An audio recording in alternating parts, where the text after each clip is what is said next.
What's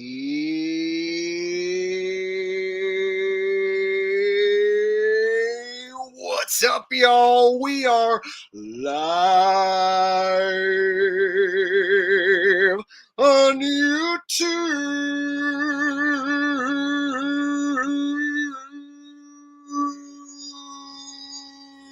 once again.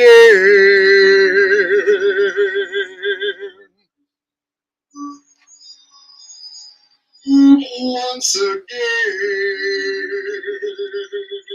All right, looks like my watch page is on and popping. Yeah, we're back, my friends. No football game on tonight. I learned my lesson last time.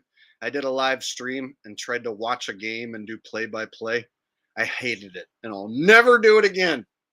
No more of that shit. Tonight, it's all about you guys, all about having fun, all about setting the record straight, telling the truth, making everyone laugh, making everyone feel good, while kicking the bad guys in the balls at the same time. I'm excited. I'm feeling good. How about you guys? Are you feeling good tonight? All right, who's out here tonight feeling good with me? We got Leslie Guy feeling good with me tonight. Says hi, Jake. Jessica Stewart here. She says, I love you, Jake, and a kissy face. Mwah. Oh, well, thank you, Jessica Stewart. I don't really recognize your name here, but I'm glad to hear that you love me. And I am single, just in case you were wondering. And I'm ready to mingle, just in case you were wondering. Just kidding. All right. Who else do we got in the house? Andy says, I feel good. Na, na, na, na, na, na, na. I knew that I wouldn't. Na, na, na, na, na, na. I feel good. Na, na, na, na, na, na. I knew that I would. Na, na, na, na, na, na. Ah, so good. Ah, so good. I got you. Ah. James Brown. All right. I think that's what she said. That's what she said. Got one of my beautiful mods here, Jonna X. Glad you showed up, Jonna. Mwah. Hello to all Jake and Jake's friends.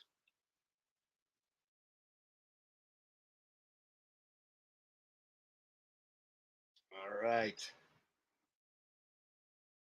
Derek Jackson says, hello, everyone. Hello, Derek Jackson. All right. Are you guys ready? Ready for this one?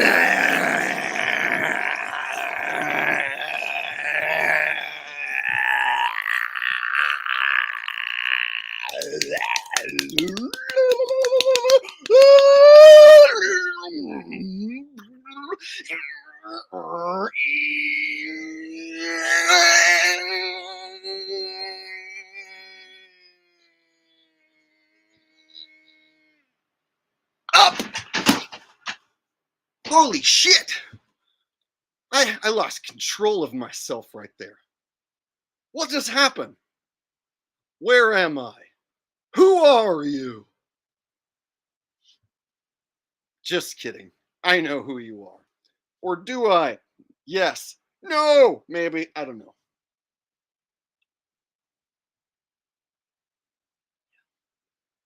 All right.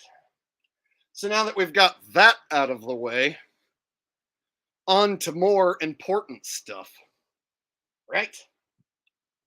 I almost forgot that it was Halloween tonight. So when I made my thumbnail, I totally was just expecting a regular comedy stream. Sports comedy, shill busting, what have you. And then I was like, oh shit, it's Halloween. Should I make a new thumbnail and put like a jack-o'-lantern on there? Fuck it. Who cares? Who really celebrates Halloween anymore? Here's a true story. I went to a Halloween karaoke party a couple weeks ago, a friend of mine's house, and I didn't have a costume picked out. So I showed up with my hat on. And I was Jake the asshole. So when I got to the door and knocked, everybody was like, looking like to see who was going to show up next, because like all the guests were showing up and seeing each other's costumes and going, oh. And so when I walked in the door, everyone was like, oh, I love the hat. Cool hat. So what are you supposed to be? I'm like, I'm Jake the asshole. Ta-da! And they're like, so it's just the hat? Like, yeah. Ta-da! All right. So yeah, it's not really a Halloween theme night. I totally put it in the title though. I changed the title and put Happy Halloween so I could stroke the algorithm possibly and get some new people here. I don't know. But it's not really going to be anything to do with Halloween. So anyway, how's everybody doing tonight? You guys like going out trick or treating? Anybody? Trick or treating? Is that what cool kids still do? I don't know. I haven't been a cool kid in a long time, so I have no idea what they're up to these days. Those cool kids.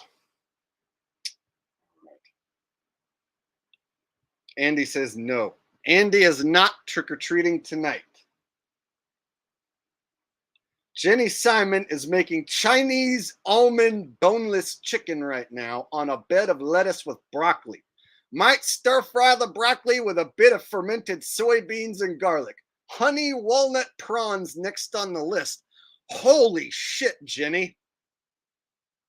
What are you like whipping up a meal at a gourmet delicatessen? I don't even know what I'm even talking about. That does sound pretty good though. Holy cow.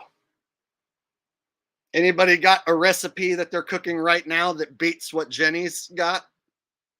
Anybody? All right.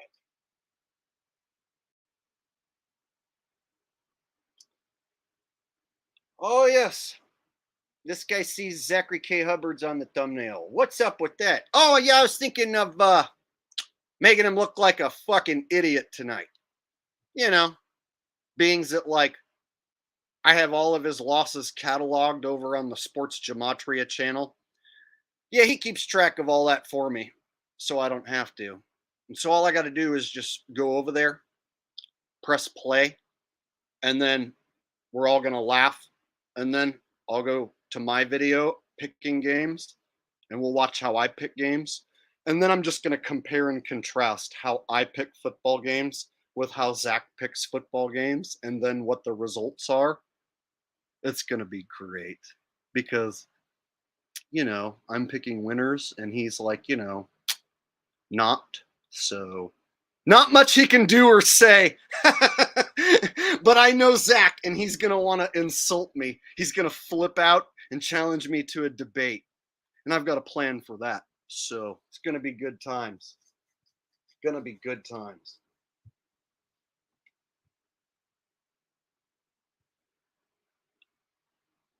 Oh, he is part of the system, which is why I plan on basically roasting him tonight. What I have planned for tonight is a bit of a KO punch. You see, he's like on the ropes. He's like a dam that has cracks in it, getting ready to crumble.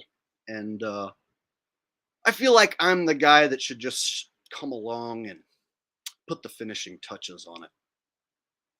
Yeah, that's what I had planned. I was going to destroy that scammer. That was kind of the plan.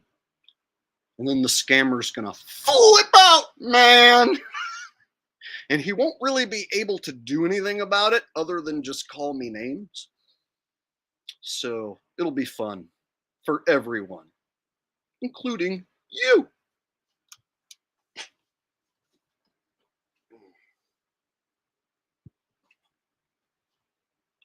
Oh, now you're going to come along and say he taught you how to decode the game. How?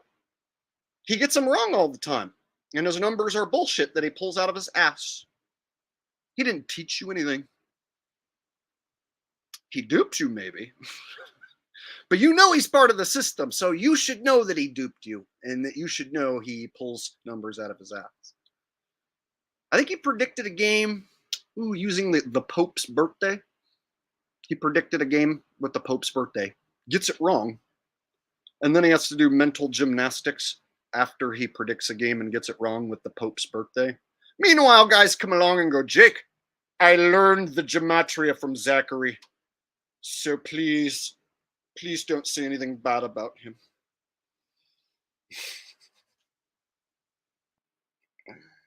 All right. Oh, glad you showed up, brother. Hope you got the screen recorder going. It's going to be a good night. I would like to give a public shout out to this gentleman right here, Sports Gematria, who keeps a catalog of every lie Zach tells and all his wrong picks. Every time he's changed a pick, every time he's made a case for both teams. This fella keeps track. This fella, Sports Gematria, keeps track of all of it. So literally all I have to do is head on over to his channel, pull up a video, and show it. It's that easy. I don't even have to fucking edit any of it. I don't have to do any work. This dude literally did it all for me. And I already made my picks and they already won. So all I have to do, and all I'm going to do, is show this man's videos of Zach lying and getting picks wrong. And then I'm going to show me getting picks right.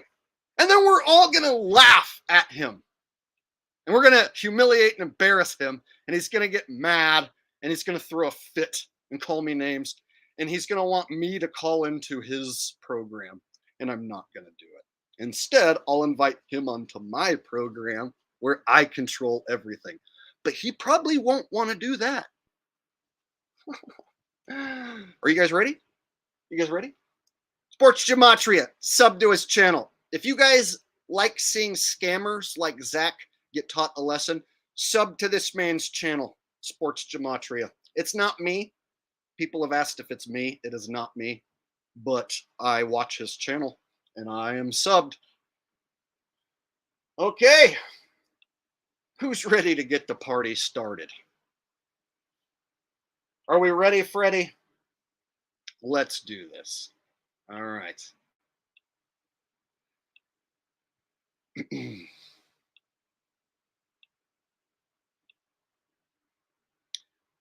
Okie dokie. Let's listen to Zach pick some football games for week 7. And just to let you know, week 7 was my strongest week against the spread. So let's see how Zach picks and how I pick. And I think you guys already know how I picked. So here we go. Oh, this is going to feel great.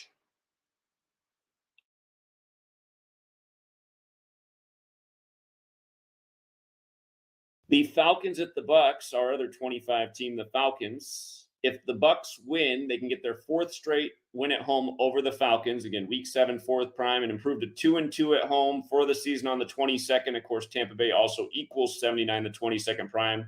That would make Mayfield 22-15 at home. He'd stay on 15 losses versus Atlanta, the 15 city. And it would give Bulls, the Tampa coach, his 38th win. Falcons is 38. It would also give the Falcons their 33rd loss in NFL Week 7. Tampa Bay's 137, the 33rd prime. I'm not a greedy person. I don't say, here, to get my sports picks, you got to pay $500 a month, even though they're worth that. You know, they're worth that. If the Lions did win tomorrow, they would be 6-1. The last time the Lions were 6-1 was 1956. You know what's interesting about that then? Tomorrow's games are 56 days before the Pope's birthday. I think that's probably the top narrative. I think I got to flip this one around. Now that we got the 1956 thing, 56 days before the Pope's birthday, I think that's the top narrative. I got to flip it around. I think that's the more interesting narrative now.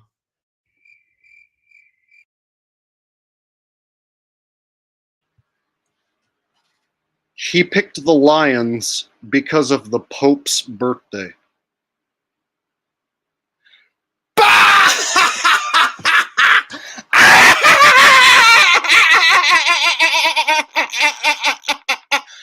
And might I also add,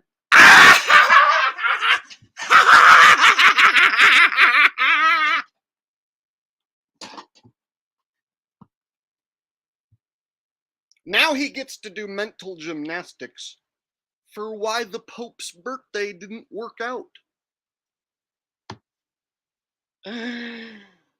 Motherfucker picks a football game, a rigged football game, talking about, the Pope's birthday at 56.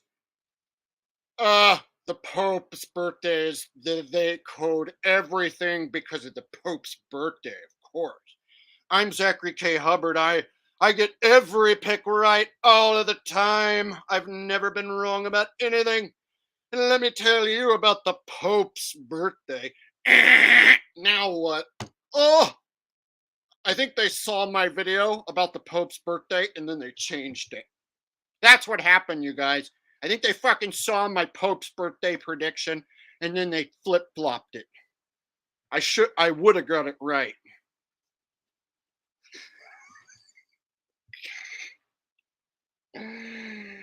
Motherfucker picking games with the Pope's birthday. And you know what people have the nerve to say to me? Jake, you're pretty good at picking games. You should try using Gematria, and you'll do even better. Oh, you mean the kind where you use the Pope's birthday? That's Gematria according to Zachary. So should we all do that, or is that the wrong way to do it? You mean to tell me there's a right and a wrong way? It seems to me every Gematria fuck chooses their own way to do Gematria. Just like every guitar player plays guitar a little differently.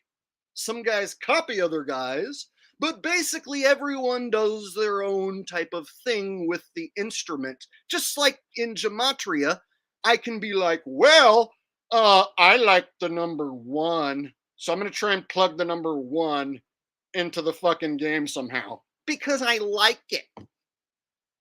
Oh, I got the pick right? Gematria! Oh, I like the number 840 billion. 840 billion is cool. 840 billion is neat.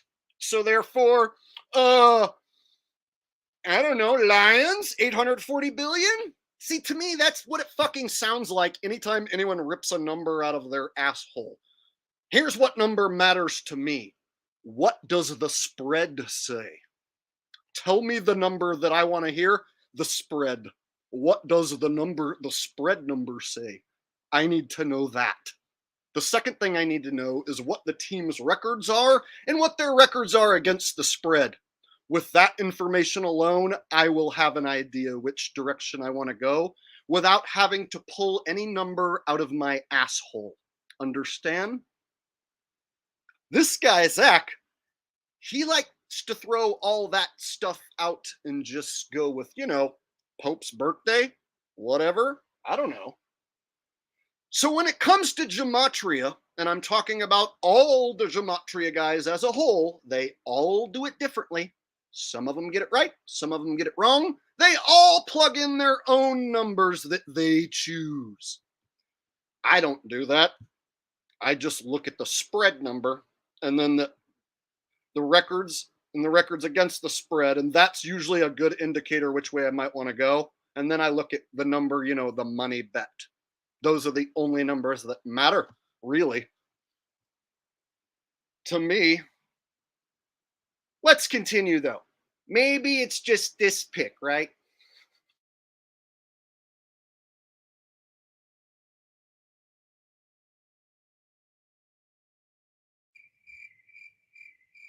I've been predicting the future for over 9 years straight accurately. I get annoyed when people are like, hey, your predictions are nowhere near Nostradamus.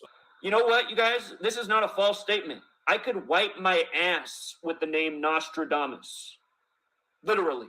Literally. And Packers at Broncos. If Packers win, Russell Wilson will get his 70th regular season loss on the day, leaving 70 days left in the year, and his 77th all-time loss, Green Bay 77. He will also get his 17th loss with the Broncos and 7th home loss, in 17, the 7th prime. The Packers will also improve to 2-2 away on the 22nd, and the Broncos will fall to 6-8-1 versus the Packers. Denver equals 68. But yeah, ever since Russell Wilson's gone to Denver, a lot of narratives have gone against him, and he's lost a lot of games, and not much has gone in his favor.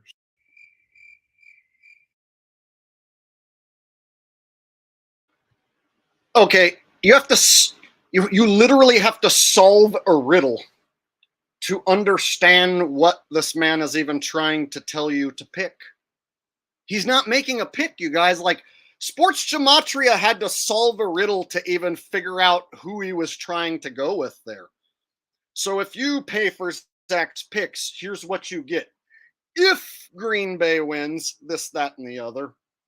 If Denver wins, this, that, and the other. And then you have to be the one who decides if and what who you're going to pick. So the dude won't even like make an actual pick a lot of the times. He'll just kind of lean one way and leave you to be the guy who figures that out. I've never done that. Never once on any of my picks have I ever waffled back and forth and made it confusing. In fact, we're going to go look at my picks right now, these same 3 games, and we're going to see what I said, how I said it, and whether or not I made it confusing. Because I would argue that Zach's picking is confusing, and it would be really easy to not understand who he's even picking. Whereas I will argue that my picks are impossible to misunderstand, which is why no one ever says that I lied about a pick or changed a pick or that they couldn't understand who I was picking. That has never happened because I have never changed a pick or lied about a pick, and I make who I pick extremely clear. So let's show that. Let me show Zachary how to make a football pick and how to make it clear and concise without anyone getting confused, and how to be man enough when you get a pick wrong to admit you got it wrong and suck it up like a big boy. Any questions from what we have watched so far? Yes. Sports Gematria here, he covers his ass both ways. He'll say, if this team blah, blah, blah, if this team blah, blah, blah, and then, of course, a team wins, and then he says, congrats to the winners. I had that team all along. I told you if blah, blah, blah. If 117, then, of course, I told you so. Yeah. So I don't do that.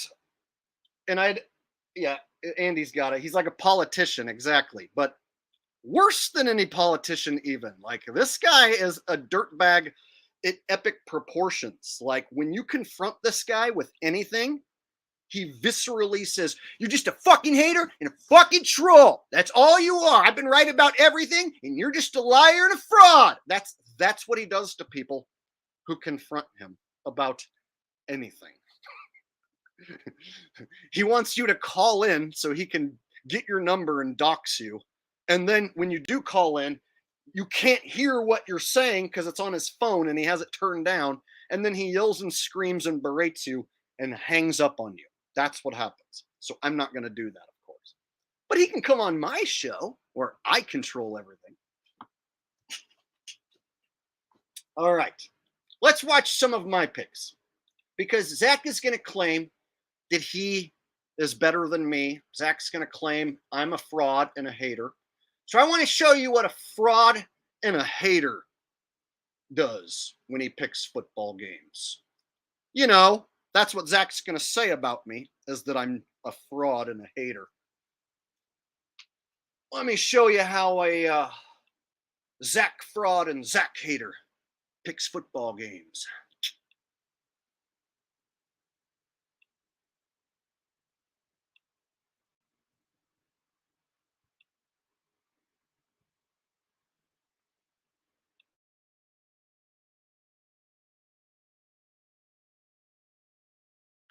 All right. Atlanta on the road at Tampa. Tampa is a huge public favorite, and they're getting 2.5 points. I'm going to take the Falcons plus 2.5, and I think the Falcons sneak in and get a sneaky win on the road here. I'm taking the Falcons on the road plus 2.5 and to win outright. I just don't trust Tampa. They covered some spreads early, looked good early, and now I think they're not going to look so good. And being the public's all over Tampa, I just don't want anything to do with them this week. I prefer there to be no scandal from men I don't approve of. But you don't approve of anyone. Mr. Fortune is my employer. He's a freak.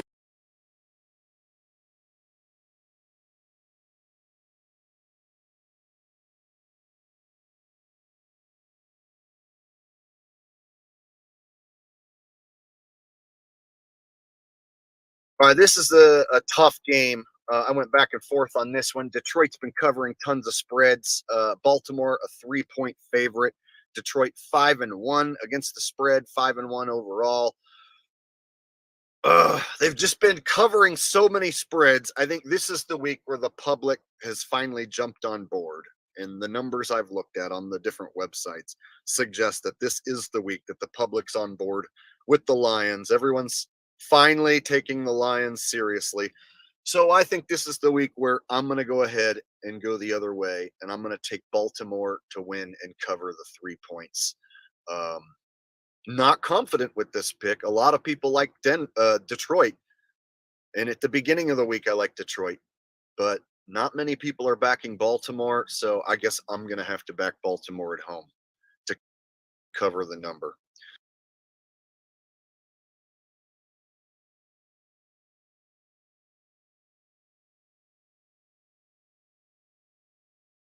Points.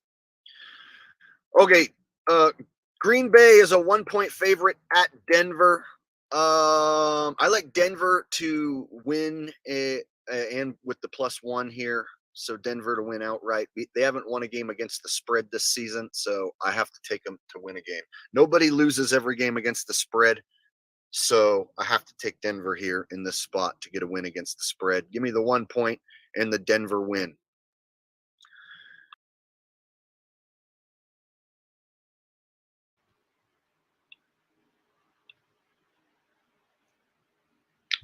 That's how easy it is, y'all. If a team hasn't beat a spread by week 6 or 7, bet on them to do so. And what happens? Denver, boom, covers. Last week, I told you, Carolina is the last team who hasn't covered a spread. They're going to win.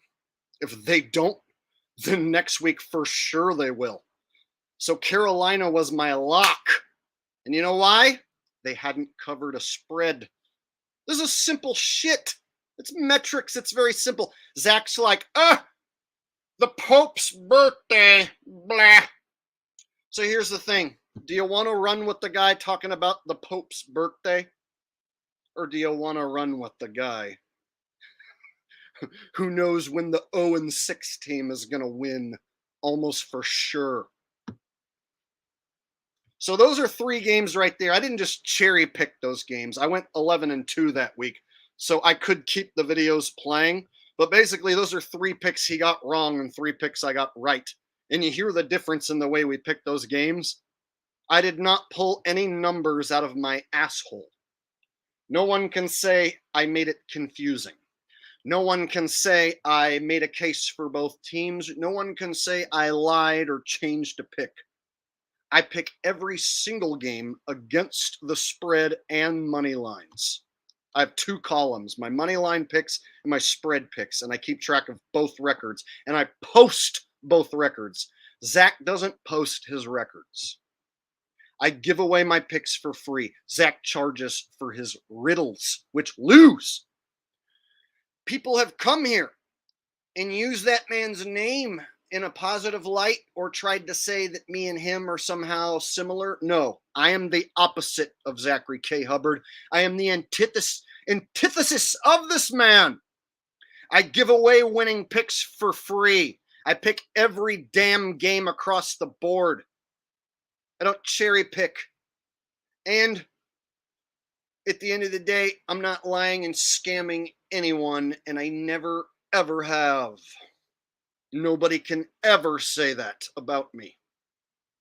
So when he tries to say I'm a hater and a fraud, because that's what he's going to do, he's going to have 0 evidence to back it up versus, me having all the evidence.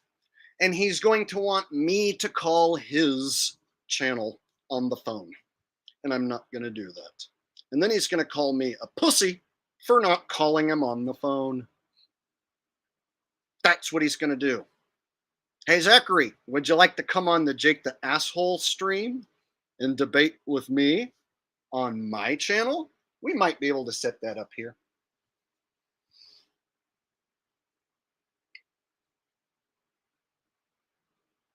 All right. So there you have it. Looks like I still have this comment pinned. Let me get rid of that. Didn't mean to keep that up there. There we go.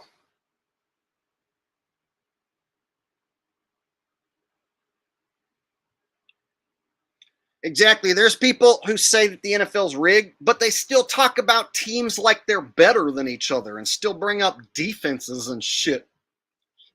Check it out.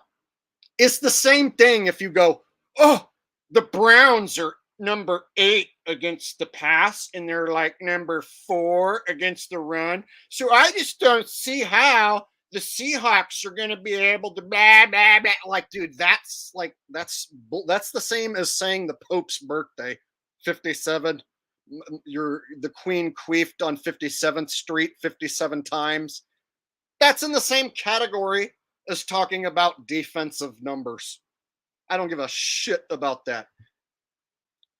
That's all a bunch of witchcraft and bullcrap to convince you to bet in a certain direction. No, you know what really matters? Show me that spread.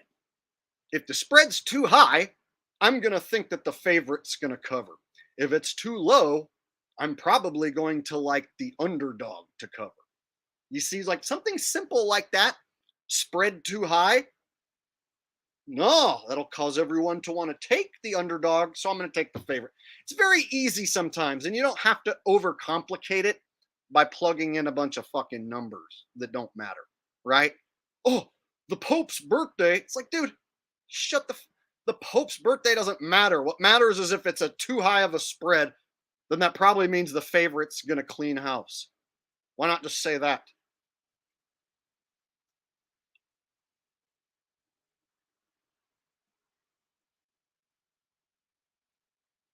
So there's been a few people who've tried to come over and even compare me and him. Like, bro, you and Zach have taken my picks to the next level. I'm like, bro, my picks are nothing like that motherfucker's picks. I got mad at one guy and told him that if he ever puts me in the same sentence as that man in any sort of comparative way, that I'll ban you from my channel. It's that big of a deal to me. I'm a man of the truth, and I don't want to be grouped in with a scammer who's the opposite of me. The only way I want to be in the same sentence is if you're like, wow, Jake, you're the opposite of Zach. Then yeah, I'll agree. But there's been a few times where there's this crossover between my channel and his, like a small crossover where people will come over and be like, why are you talking smack about Zach? You guys both think that the NFL's rigged. It's like, yeah, but I prove the NFL's rigged and my picks are legitimate winners. That guy's a scammer who doesn't prove that the NFL's rigged with any sort of proof. He just pulls numbers out of his ass and charges for it. And then he lies about it when he gets it wrong. So yeah, compare and contrast. All right.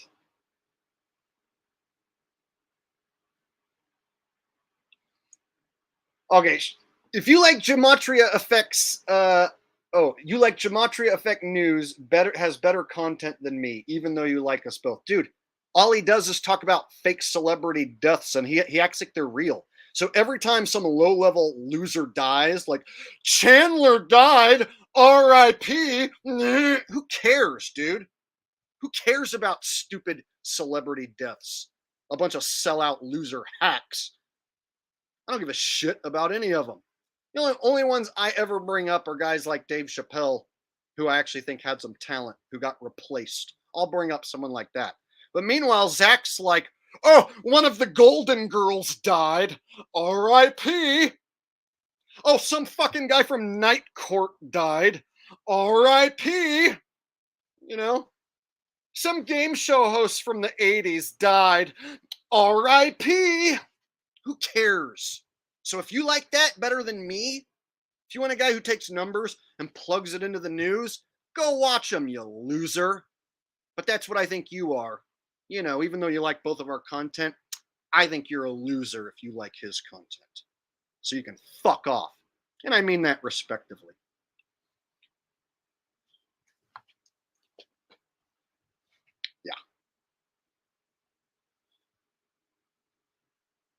Yeah. There's my content, some of the greatest truth that has ever been released. Then there's Zach's content. Oh, Pee Wee Herman died. R.I.P. Fuck right off with that. Pee Wee Herman's death, 66 and 84 and 22. Who cares about numbers and a fucking loser celebrity's death? Not me. Don't care. If that's what you like, go over there and watch them.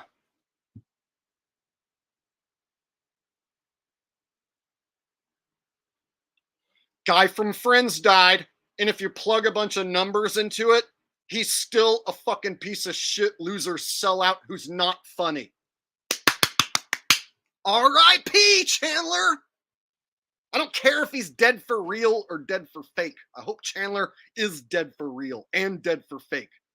I hope he's just dead and gone and no one ever talks about him ever again.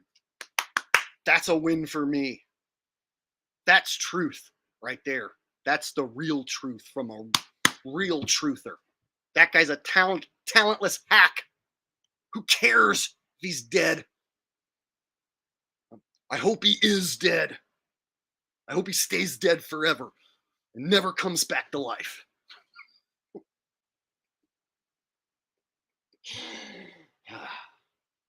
It feels good to say it too. It feels good to say the truth out loud.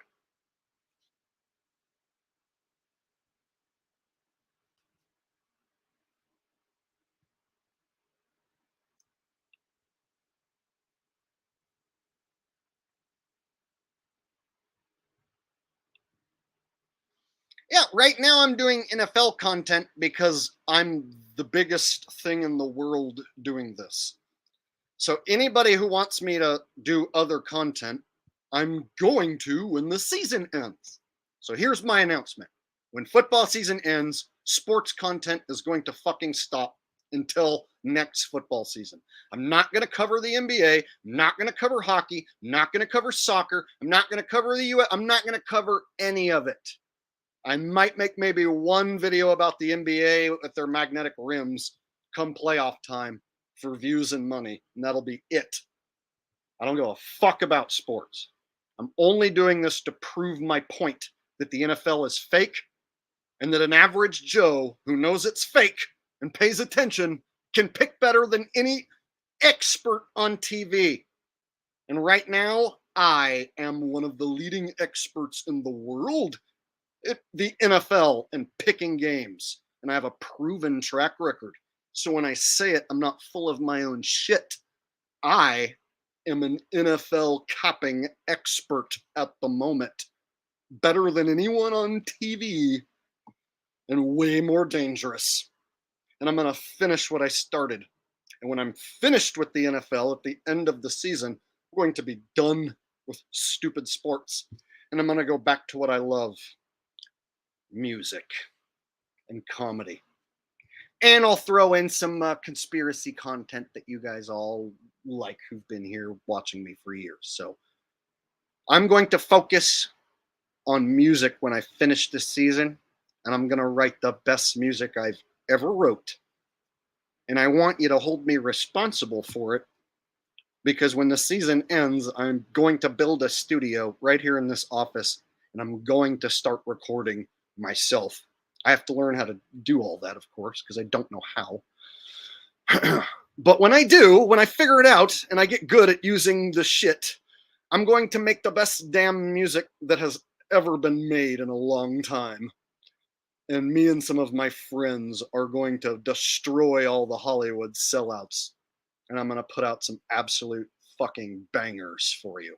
That's a promise. And I want you to hold me to it in case I get lazy.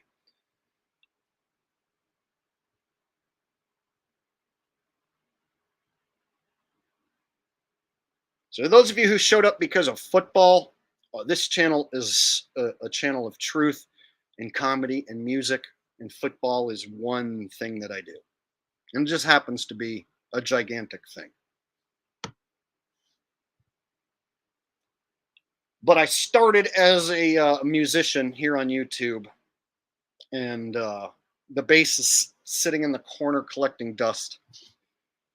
My talent is being squandered while I pick NFL games. So once the season ends, I'm going to finish it out. Like I said, I'm going to stop looking at anything sports related, and I'm going to focus purely on getting my next music banger together, my next song.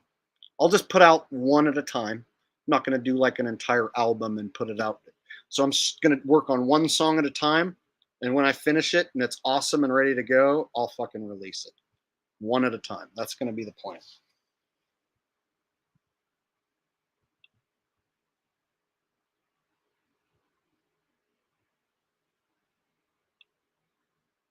I don't really like Radiohead.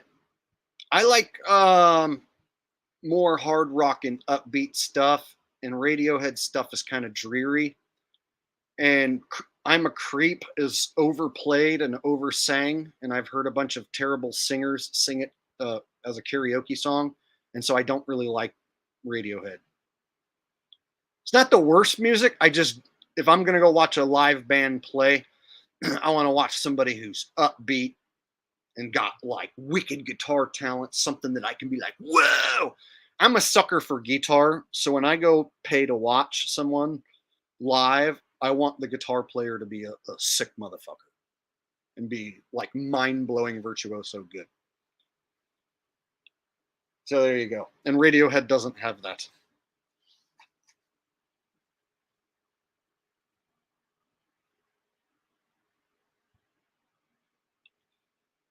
I may be judging them off just the stuff I heard, but just the stuff that I have heard, they don't have the guitar that I like. I like my guitar to be just more smoking, you know, like I'm a Dimebag Darrell fan. I like Eddie Van Halen solos. I like Paul Gilbert solos. I like Buck Dharma solos. I'm a sucker for solos, and Radiohead just don't have it.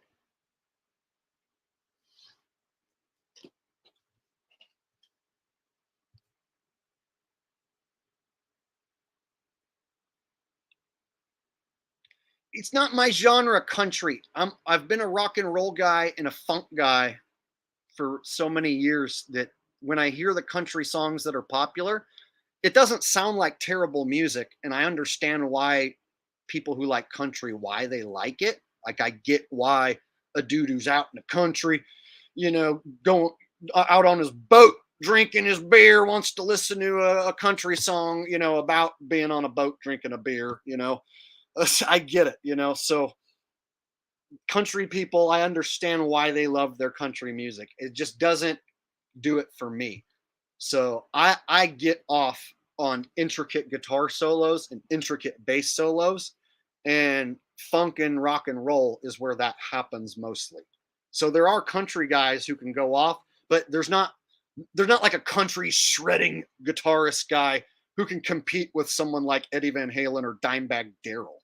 There's no country bassist who can compete with a guy like Victor Wooten. You get what I'm saying? So country, like I understand why people like it, but the musicians in country they aren't virtuoso level musicians generally.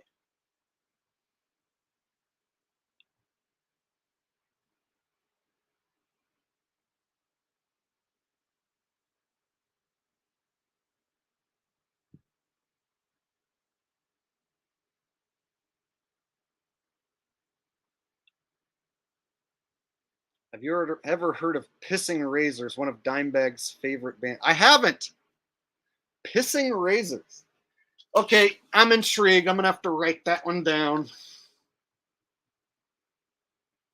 You guys might want to take note.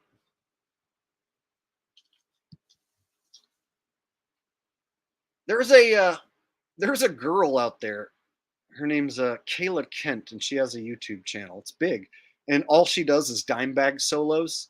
And she does other solos, but mainly she's known for doing dime bag solos note for note. And she's like this cute, like librarian looking girl. And every time she does a dime bag squeal, she sticks out her tongue and goes. And I'll have to show a video. Now that I said it, I'm just gonna have to show it off the top of my head. Why not? So we can get rid of my pick video.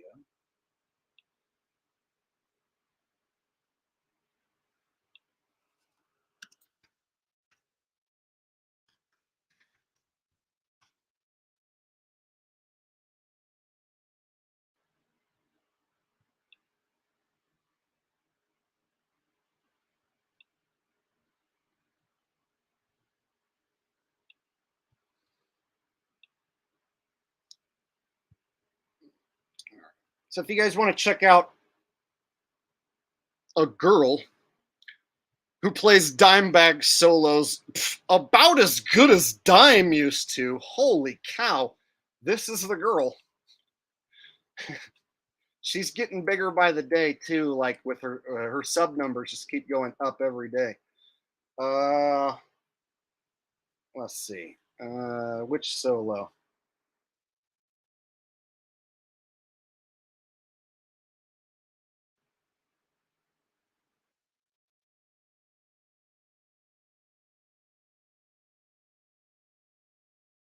All right, we'll have her do the Cowboys from Hell solo.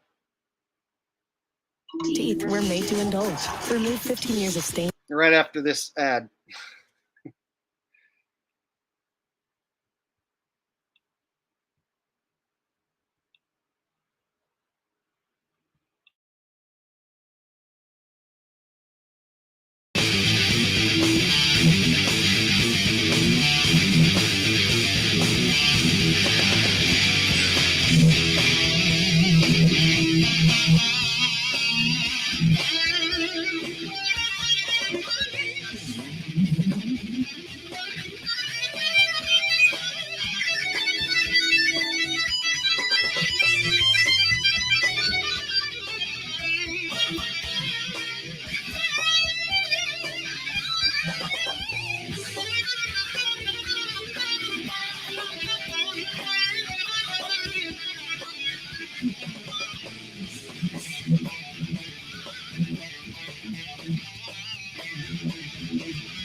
I mean, dude, so good.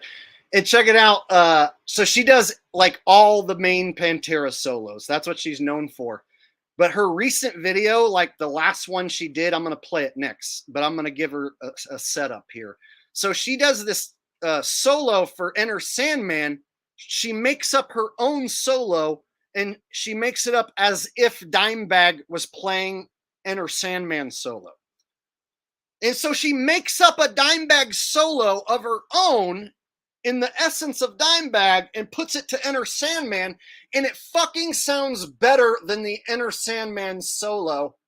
And I'm like, dude, you just destroyed Kirk Hammett with a solo in the essence of Dimebag on a song, Enter Sandman, that I've heard a bazillion times and I don't even like anymore. Like, I've heard Enter Sandman so many times that I hate it. But her solo here is so fucking amazing Safe, that I'm going to show you guys right secure. Now. You feel comfortable. Somebody was. So this was one of the most baddest solos I've seen from anyone as far as like a specific gimmick solo. So this is What If Dimebag soloed on Enter Sandman. I'll sing Return of the Doink right after this, okay? So don't let me forget, but I'll sing Return of the Doink right after this. So check it out. She's only got Dude, only 6,000 views on this video, and normally she gets like tens and tens of thousands, hundreds of thousands of views, and she got barely any views on this video. And this right here is one of the sickest fucking things I've ever seen, dude. As far as like a girl with her guitar. All right, I've built it up enough. You guys ready? Here we go.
Dudes, that's better than Kirk Hammett's solo. Try and tell me Kirk Hammett's solo is as good as that, and you're a fucking liar, dude. That, what she did at the end with the squeal, holy shit. So good. So good. And the way she sticks out her tongue when she does the squeal. See that? She always sticks out her tongue when she does the squeal. I love it. And I'm not the type who's like, oh my God, she's so hot. Da, da, da. But that solo, smoking hot. Smoking hot. So I'm a type of dude that, like, if you can shred, I'm going to give you your props. So there you go. For her only having 6,000 views on that video is fucking bullshit, dude. She should have 600,000 views on that video. She doesn't know who I am. She has no clue who Jake the Asshole is. So I'm just giving her a shout out because I randomly watched that video the other day. And I was like, dude, I don't like Enter Sandman because I've heard it too many times. And that solo was like a breath of fresh air. Holy shit, I would take that solo any day over Kirk's solo. All right. Having said that, I missed a few super chats before I showed that. So let me go back and pull those up real quick. I had someone requesting a return of the doink, and then someone asked me a question as well, I think. So Tom N says, thanks for all your picks. It's helped me watch NFL and college different. I think college may be rigged more than NFL. Appreciate your hard work.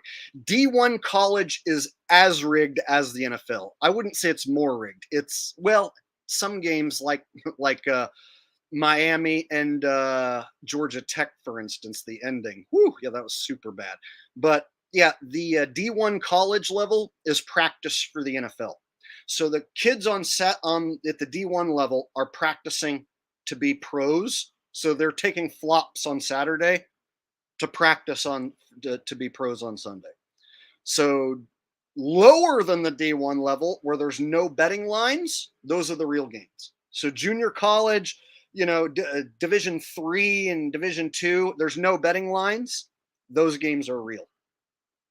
Yeah, if you can't bet on it, that means the good team's going to beat the shit out of the bad team, but you don't get to win any money. If there's a betting line, oh yeah, if you bet on that good team, there's a good chance that the underdog might upset because it's fucking fixed. So that's why betting on college football is an absolute landmine field, because any little dipshit college that's 1A on any given week can upset a gigantic college.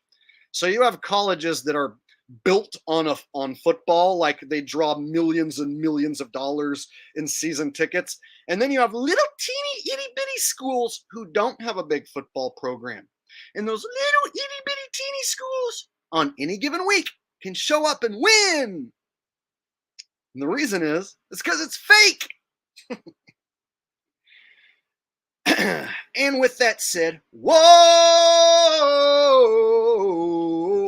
no, ooh yeah. Well, I tried to tell you so. Yes, I did, but I guess you didn't know that they'd be messing with field goals and there's magnets in the poles.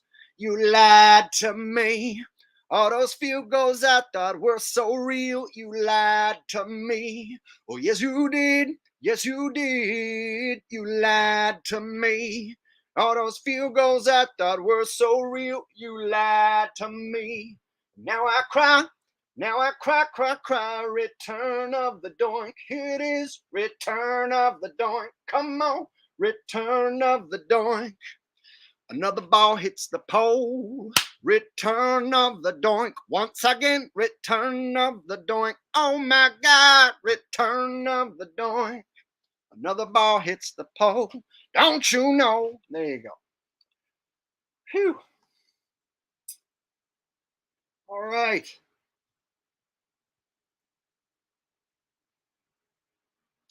There we go.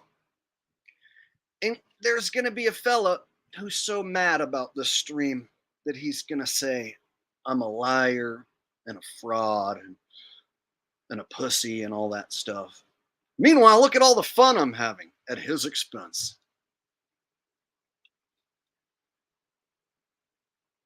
Oh, thank you. I appreciate that. Yeah, all my streams are ad-lib. There is no script as far as I'm concerned. Yeah, I just make it all up. I have a few ideas.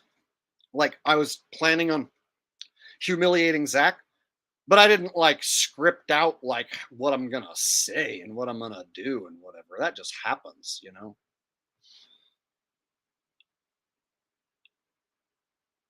Tom N says, I missed a 5-leg on ML over Kansas and Oklahoma.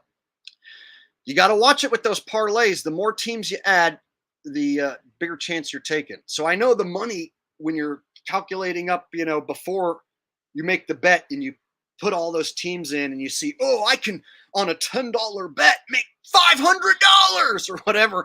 It's like that makes you think that that's what you're going to win. And then that one team loses and you're like, oh, if only I didn't have that one team. But that's how they get you on parlays. That's what makes parlays a sucker bet. I even warned everybody in my video not to try and parlay too many of my picks because one loss will screw you over. And you know what? People did it anyway. And I was like, dudes, I could have a winning week where I go like 9-7 or whatever, 10-6. And it's a winning week, but your parlays will get torched because you'll end up having one or two wrong picks on there. And that's exactly what happened. I had a week where I had a winning week, but I had, you know, I went this week 8-6-2. So if you parlayed too many of my wrong ones, then you got screwed on those. So, but if you bet each game individually, then you profited.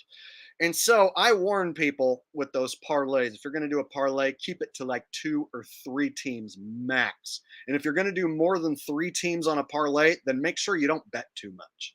Like if you're just betting $5-10 for fun and you want to turn a $10 bill into like $500 or whatever, then yeah, I get it. If you lose the 10, who cares? And if you win, awesome.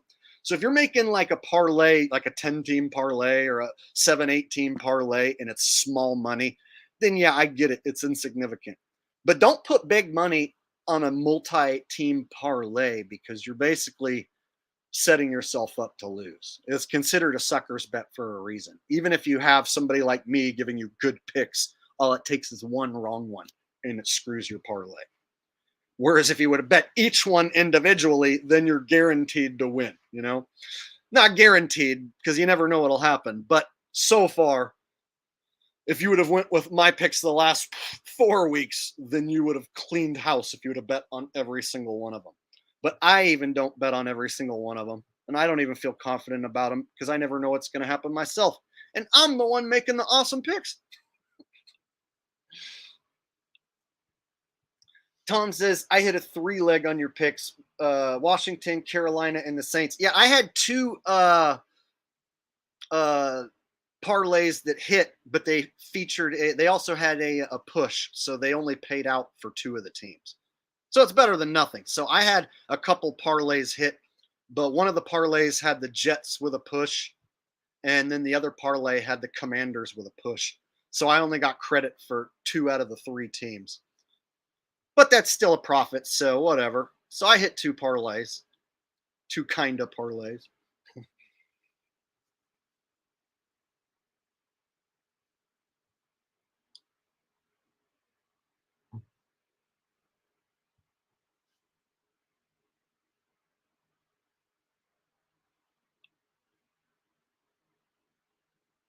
Well, I tried to tell you so, but I guess you didn't know.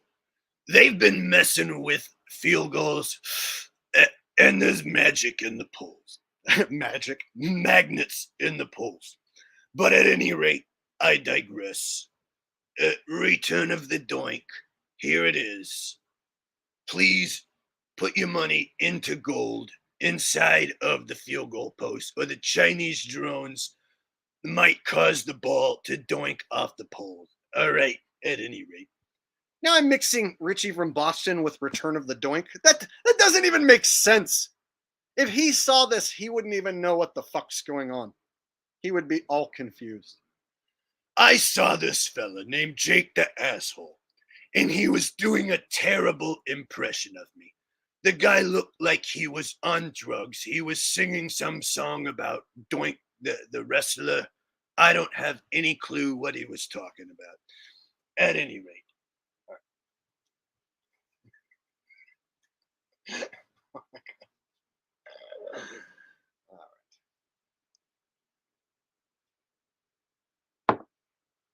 All right. Here's the deal. If you guys want me to start breaking out all the impressions, you're going to need to come correct with a little bit of super chat cheddar. Doesn't have to be much, but if you want me to come correct with not, if you want me to just go off with impressions right now and turn into impression comedy Jake, you got to come with the super chat and a recommendation for what voice. So what you got to do. I'm holding you hostage right now. Somebody's got to come up with a good impression idea for me. Doesn't have to be much.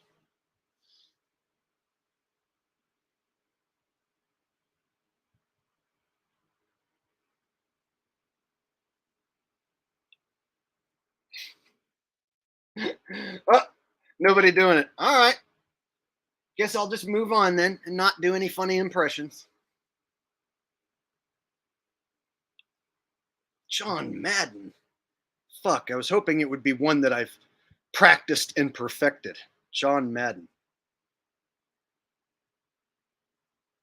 Well, if you're going to cook a turducken, you take a turkey and you take a duck, and then you put the turkey inside the duck, and it's a turducken. I don't know. I haven't practiced John Madden, damn it. I'm sorry. I feel like I should give you your $2 back. That sucked. Fuck. I need to go back and watch John Madden. Normally, people tell me to do voices that they know that I'm really, really good at. And no one's ever asked me to do Madden before. So I'm sorry that my Madden sucked. All I could come up with off the top of my head was turducken. All right. Here, this is one of my main ones. Here we go. As you know, I'm fixing to return as your Lord and Savior, President of the greatest country that there ever was. And you guys know I was the greatest president in the history of the greatest country. And I'm going to be returning and I will then again be the greatest president once more. So we only have to wait a little longer for old Joe to stumble his way out of my office.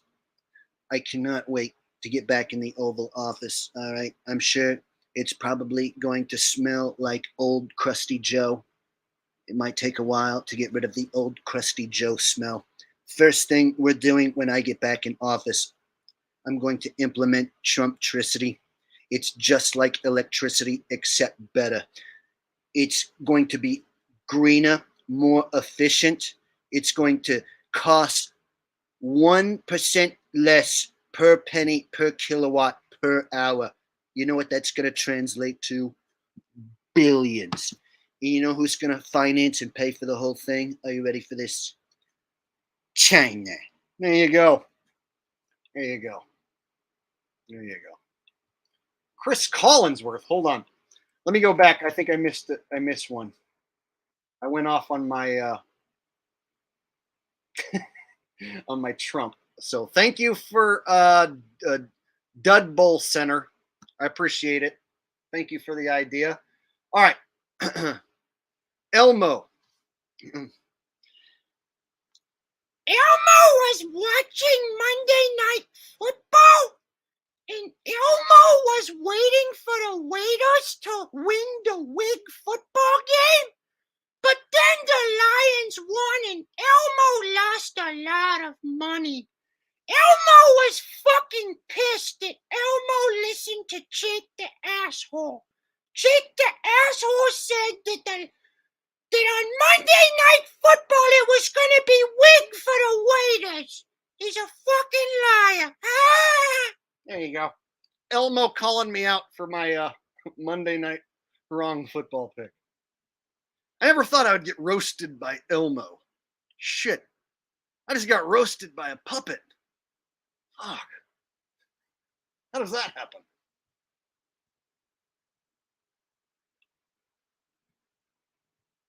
In November, the price of gasoline went up 25 cents.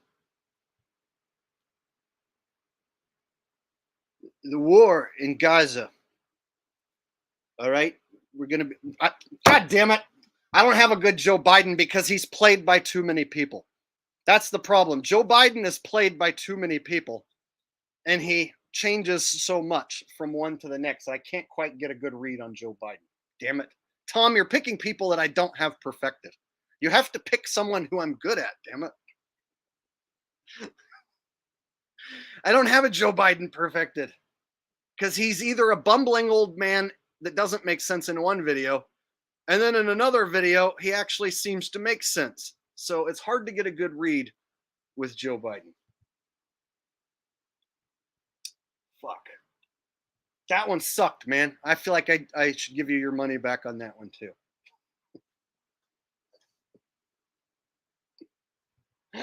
I think Joanna wants me to do. I think Stephen Hawking. I need to probably practice my Joe Biden one because that was pathetic, and I can't think of anything that Joe Biden says like right off the top of my head. So I had to like make something up about gasoline real fast. All right, that was terrible. My bad. Let me try and correct it with a much better Stephen Hawking impression. All right, here's my Stephen Hawking impression.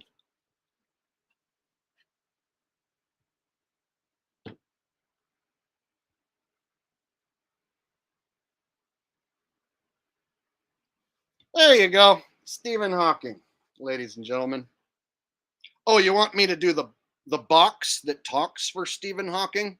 Oh, so now I'm going to do an impression of the box that talks for Stephen Hawking. So Stephen Hawking is going to be sitting here like this. And I am now going to do an impression of the box. I can't do Stephen Hawking and the box at the same time. That's impossible. So just pretend that I'm still doing this. The nearest distant quasar of the planet Mercury in the Andromeda Galaxy is shown to be at least 608 light years away, Future scientists agree that one day man will discover the planetary radius of the system. There you go. So that's my impression of the box that talks for Stephen Hawking. Whew. There you go, Jonna. I hope I hope that was worth it. All right. See, that one takes some setup.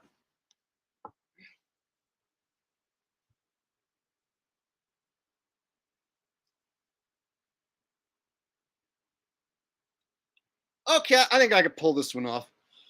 Hey, yo, they try to come at me and they're like, yo, we need you to do Rocky Part 7, I'm like, I don't know, Rocky's getting kind of older. No, we know we want you to coach Apollo Son's gonna be Apollo Creed. So, Saturday we're gonna be doing the movie about the Apollo Creed, Mickey, and if you open up an Oreo, there's inside the Oreo, there's gonna be creamy white sunny, and Adrian, There you go. Hey, Polly,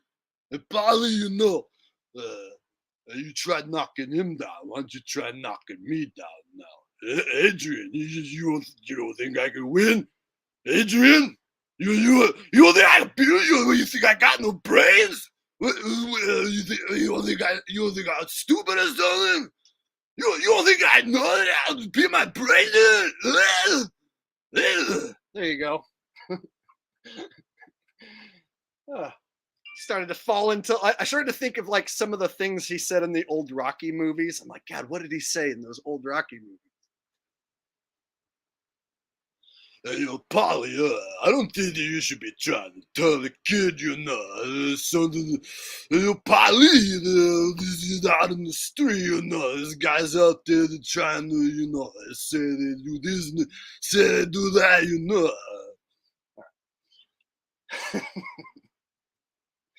It's almost like Arnold and Sly both kind of have a similar thing, except Arnold's got more of that, like, do you remember when I said screw your freedom? It's true, I remember when he said screw your freedom. And Arnie, you probably shouldn't have said screw your freedom, I did not mean screw your freedom, all right? That is not what I technically meant. I meant that your freedom is very important and you need to reinforce your freedom with screws.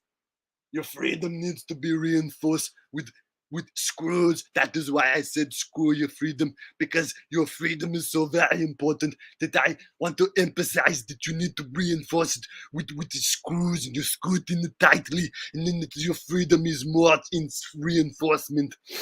There you go.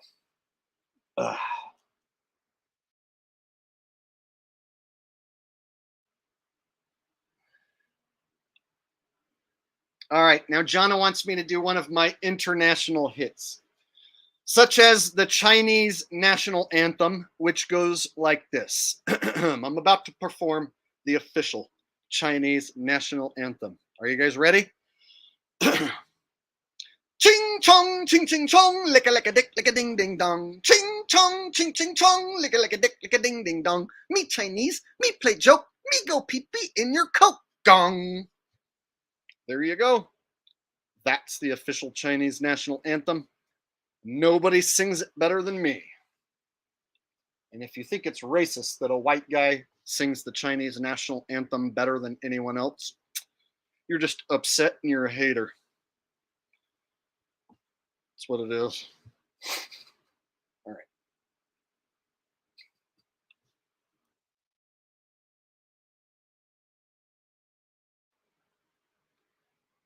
If you'd like, I can sing the Mexican national anthem. If you'd like. Actually, it's not the Mexican national anthem. But I will sing a song that sounds like every single Mexican song you've ever heard. You want me to sing a song that sounds exactly like every Mexican song you've ever heard? Do you? Do you? I don't know. How bad do you want to hear me sing every single Mexican song you've ever heard in one song? All right.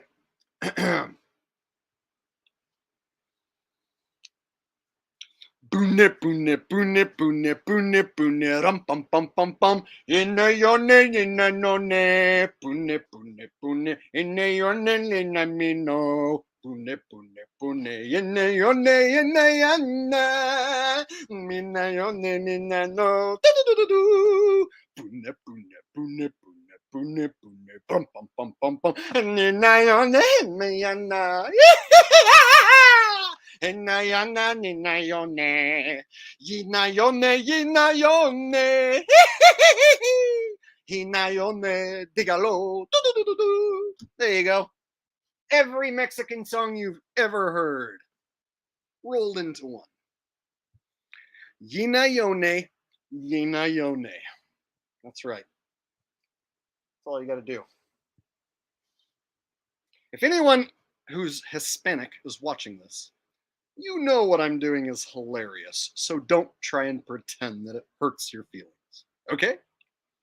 Everyone's happy and everyone loves it. So please don't anybody ruin the fun by saying that what I'm doing is wrong.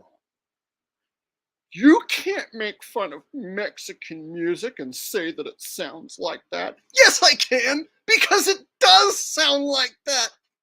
To every person who listens to it who's not a Mexican, it sounds exactly fucking like that. And that's why that is a great joke, if I don't say so myself. And every once in a while, someone will be like, dude, that was racist. I can't believe that you said that all Mexican music sounds like that. Have you ever listened to Mexican music before? Because I have. And I don't even like it and don't want to hear it. And I still know what it sounds like. All right. Jonna says, could you sing the India Man on the Moon song?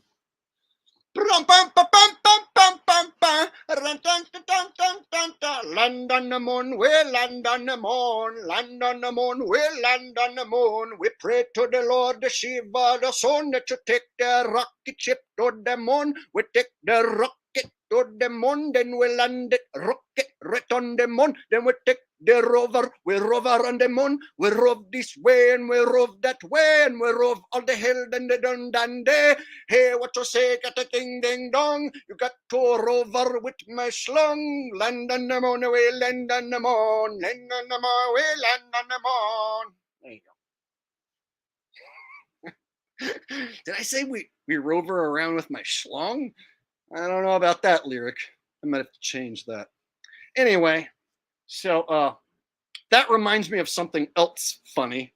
And you guys are going to think it's funny too, because I know it's funny. Have you ever walked in to a convenience store and the Indian guy behind the counter has Indian music playing, and it's just like the most Indian ass music you've ever heard, and he's back there rocking out behind the counter? It's like you walk in the store and it's like,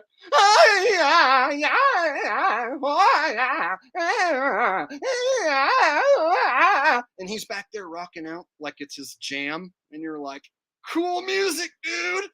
And it's just like, it's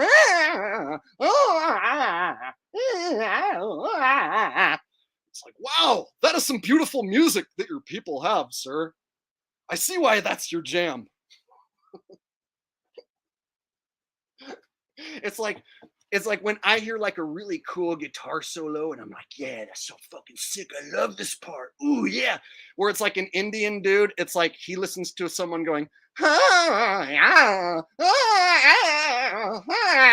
he's like, oh, I love this part. This is my favorite part. This is my jam. Oh, it's hilarious.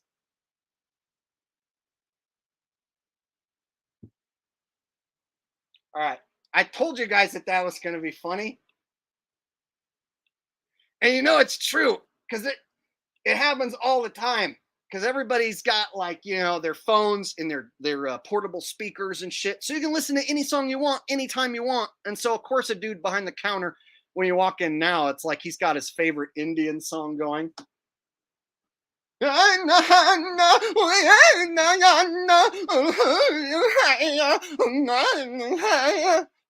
whoa, yeah, cool.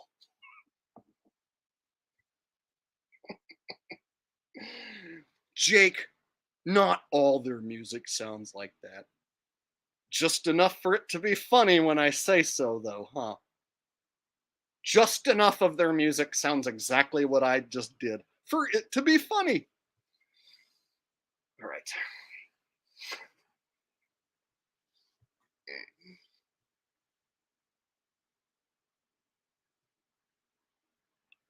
I heard about the fight, but I don't watch any fights. I don't watch UFC or boxing or any of it. I only pay attention to the NFL only to make my content, only to make money and get views. I don't care about rigged sports. That's why when the NFL season's over, I'm going to focus on music and not look at anything sports related. Reggae Jamaican music. That's all, like a lot of Jamaican and reggae shit's got that real slow beat.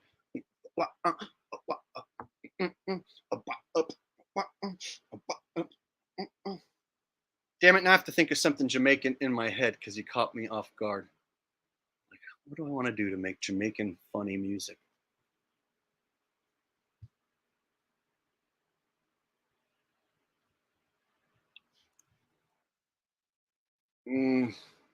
Jamaican music. I don't know. I kind of like reggae music and stuff, so it's hard for me to make fun of that music because it's kind of like cool, chill, weed smoking music. So there's nothing like hilarious about that. So if I start to like make fun of chill Bob Marley style music or whatever, it just does. It's not going to hit. Mexican music has a sound in a way that like, or Indian music has a sound that when I mock it, it's hilarious. But like me mocking like a Bob Marley tune is just not going to hit on that same level.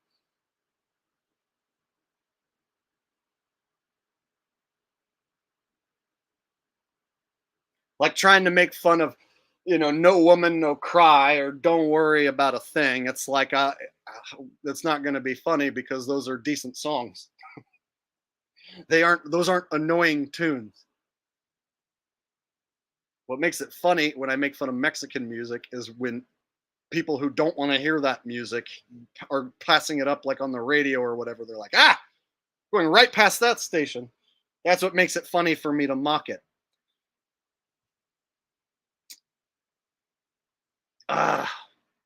Tom, you're choosing stuff that I'm not good at making fun of.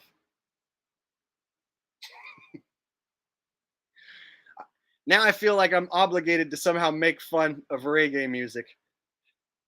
And I don't know a clever way to do that.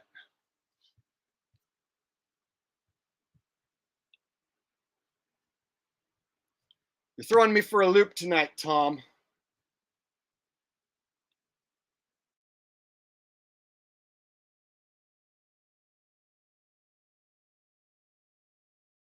Red, red wine. We'll just go with that. I'll just scat some red wine lyrics.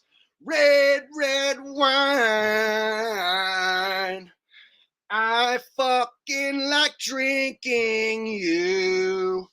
And it kind of makes me want to poo when I'm drinking red wine. Red, red wine make me feel so fine. I like to get fucked up all of the time. Red,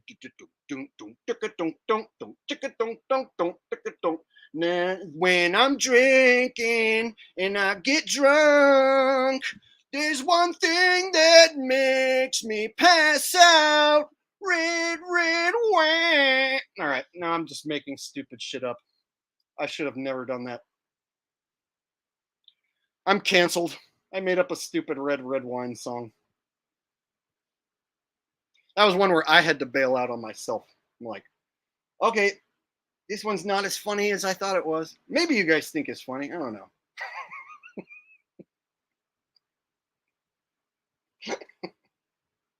I think me backing out of it and making fun of it saved it.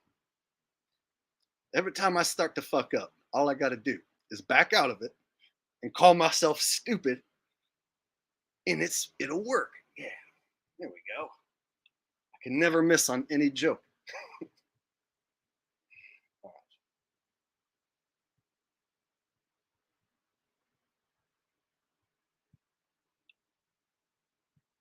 I saw the Island Boys one time, and it was enough for me to get what their shtick was. And it was probably like a year or two ago. It's probably been a couple of years since I've seen a video of them, so I don't know what they've been up to. But the one video I did see them, all they did was go, "Island boy, and heart, now I'm in Island boy, I don't want to be Island boy, it's on your heart, Island boy." That was all they did over and over. And I was like, oh, okay, so that's their gimmick. They just do that. So I don't know what they've been up to ever since I saw that video, but I'm guessing they're probably still doing that. I don't know. Island boy, Island boy, something like that, right? Right? Just goes to show you, if you do something annoying and retarded enough, you can be famous and make lots of money. You know, like if you desecrate your face with a bunch of ugly tattoos and piercings, and you make the world's shittiest goddamn music that's ever been created, you can have a lovely career and make money, and people will like your music just because of how terrible it is. And see, the thing is, you're more likely to get a contract. You're more likely to have someone approach you if you're a talentless hack and say, we'd like you to sign this contract so that we can take your terrible music and turn everyone into an idiot with it. You know, so if you're willing to desecrate your body and look like an absolute fool on camera, you know, there's some money to be made.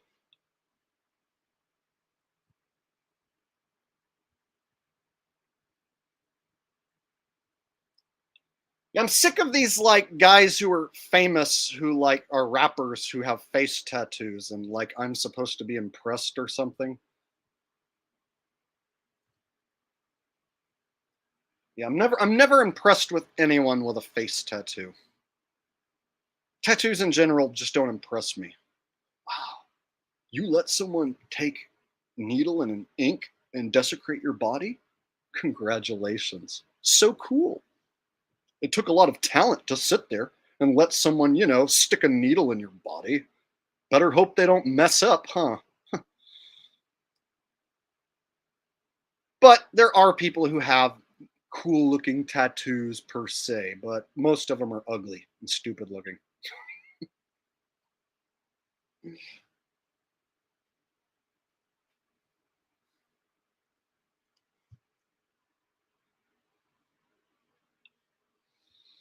I haven't watched Andrew Tate in a while, but the last time I made a video about him, it was something like, is the question, would you rather fuck Megan Fox with a dick or Hulk Hogan with a vagina? If you say you'd rather fuck Megan Fox with a dick, then that means you're gay. I would rather fuck Hulk Hogan with a vagina because I'm a man and I'm straight. There you go. Little Andrew Tate. I think I added a little too much Australian to it and not enough British. Damn it. A little too much Aussie on there. And not enough British, isn't it? If you want to be British, then you have to talk more like this.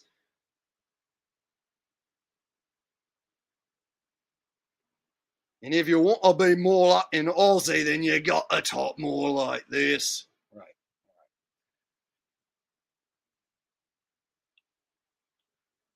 I'm asking you, would you rather fuck Megan Fox with a penis, or would you rather fuck Hulk Hogan with a vagina?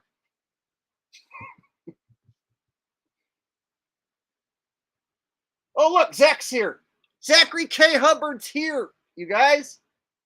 This is him. Hi, Zach. I know it's you because no one else would say that but you during my stream. I already made you look stupid, bro. So good luck talking your way out of that. Hey, would you like to come on right now and talk to me? Because you're not Zach, right? You're just someone who's pretending to be Zach. No, you're not. Or no, you're not someone who's not pretending to be Zach. You're not Zach. No, you're all Mamwan Malik. Would you like to come on live with me? All Malik. Would you like to come on here and show your face and tell me why you love Zachary? I'll be glad to have you on. And if you are Zachary, you can come on right now and plead your case if you'd like. So, Malik, if you are not Zach, please come on with me and tell me why you like him so much and why I should debate him. Or if you are Zach using some other account, I'll invite you on and you can plead your case. And I promise not to humiliate you too badly. Which is it going to be?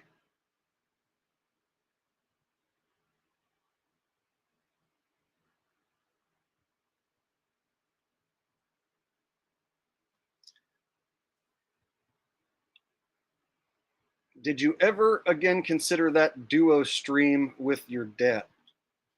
Me and my dad don't get along. Like the last phone call did not go well.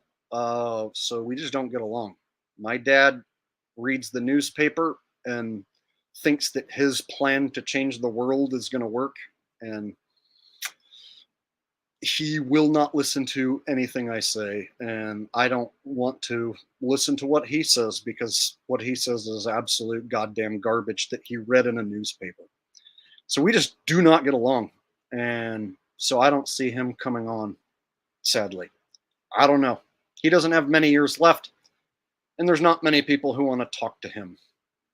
He's a sad old man.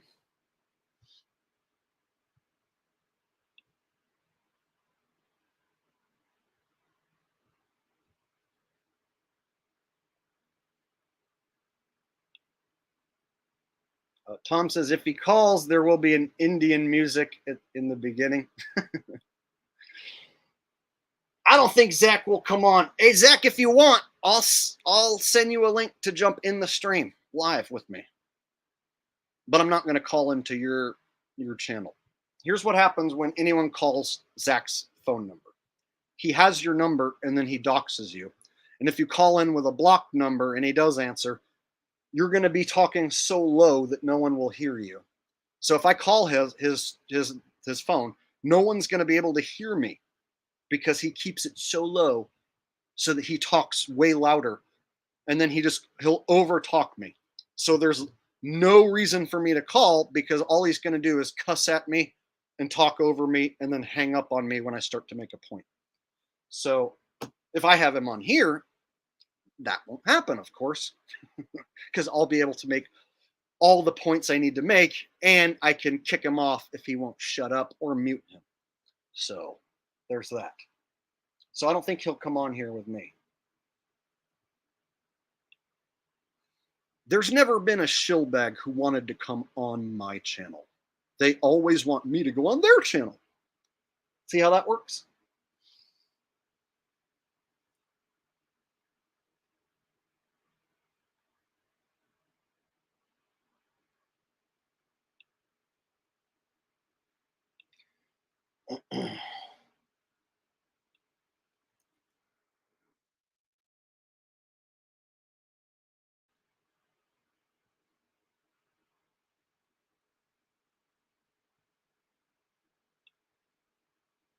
Don't be sorry. It's, he's an old dude who is caught up in his old mentality and he clings to that, and he won't look outside the USA Today.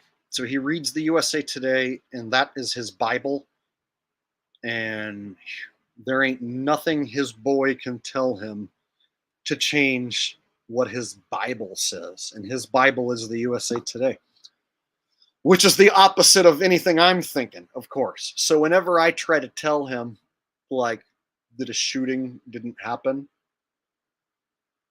there's no chance of me convincing him. No chance. Which is every single shooting I'm going to say is that was a hoax. Every one. And he's going to say every one of them was real every time. So how can I have a conversation with somebody that, like, every time space is brought up, we're going to argue. Every time guns are brought up, we're going to argue. Every time the election's brought up, we're going to argue. Every time, Trump is brought up, we're going to argue. Every time Biden's brought up, we're going to argue. Anytime anything is brought up where I tell him the truth about anything, butt heads. And when we butt heads, he raises his voice, which causes me to raise my voice. And then when I raise my voice and start making excellent points, and then I start bringing out, information which debunks him, he hangs up the phone. He either hangs up the phone or he ejects from the argument. And then we don't talk for like 6 months or a year. Every time. It's always how it goes. And you know what? When he hangs up on me, it pisses me the fuck off. It makes me call my dad a no-good pussy in my head. I'm like, you pussy, you just hung up on your son because your son said something you can't handle. I don't hang up on my dad. My dad hangs up every time I start winning an argument. Every time.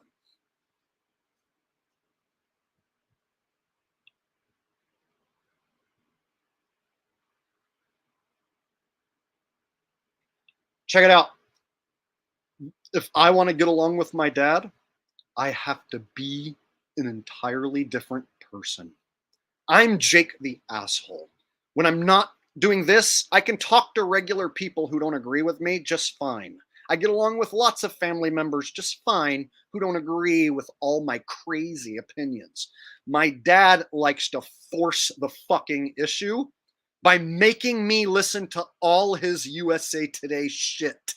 So he will make me listen to all his opinions about everything in the world, and I disagree with all of it.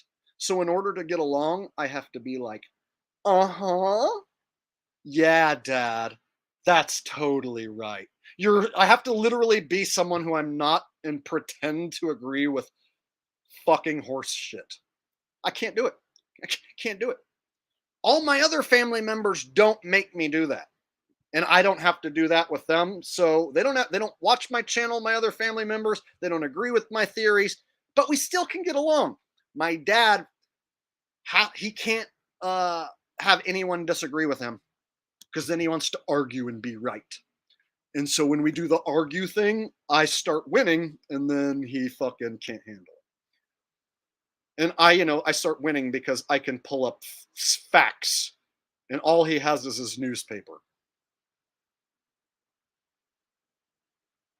So it's rough because that's the only parent I have left. My mom passed away, so it's only my dad, and I want to get along with him. But I have to kiss his ass and agree with a bunch of shit that I totally don't agree with, or pretend that I agree with it in order to get along with him, like, so that I can say that I get along with my dad. It's not worth it on my end. He doesn't do that for me. Nobody does that for me, so why do I got to do it for them? You know what I'm saying? If my dad raised me to tell people what they want to hear and be nice and not ruffle people's feathers with the truth, well, then I would do that for him. But he doesn't do that for me or anyone else. So I'm not going to fucking be like, oh, that's what you think? Oh, cool. Instead, I'm going to be like, oh, that's what you think? Well, that's fucking wrong, right? Well, let me explain why it's wrong to you. Yeah.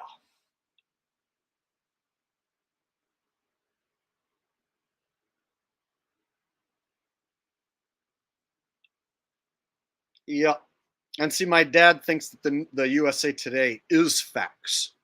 And so when he repeats the USA Today, He thinks that he's repeating facts.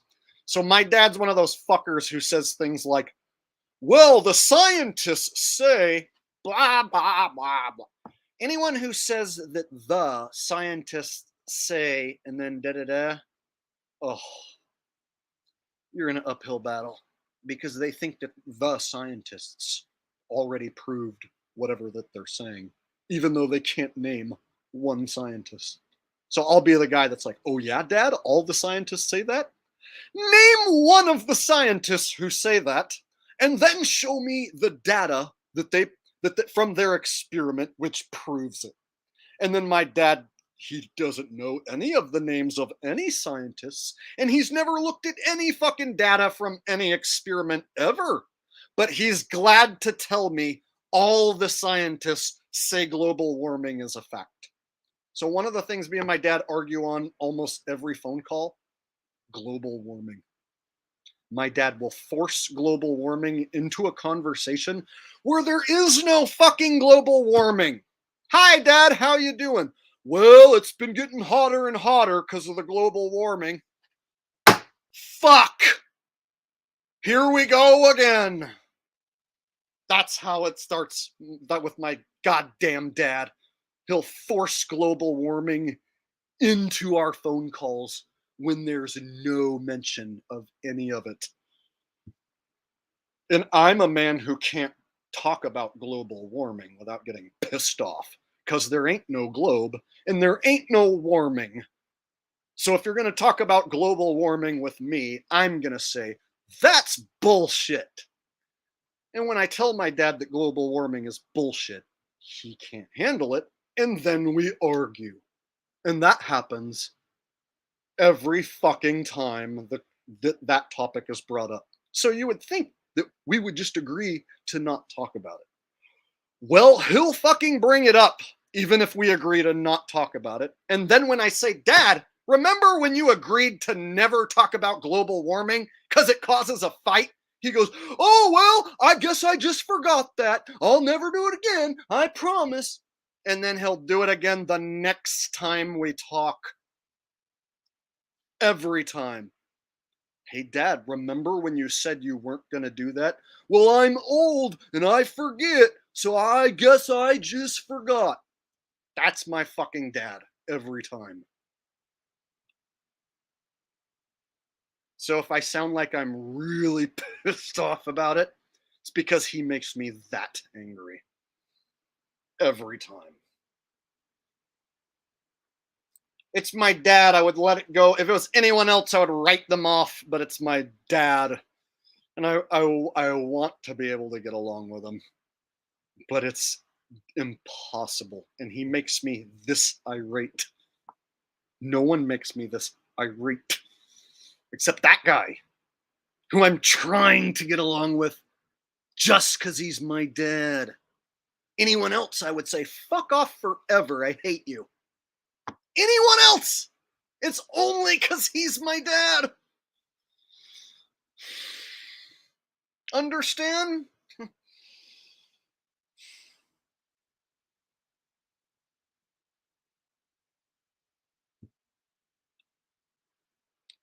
Tom says the scientists that are funded by the lobbyists that are shoving their BS agendas down our fudging throat. You and I could definitely talk. Yeah. So science is manipulated.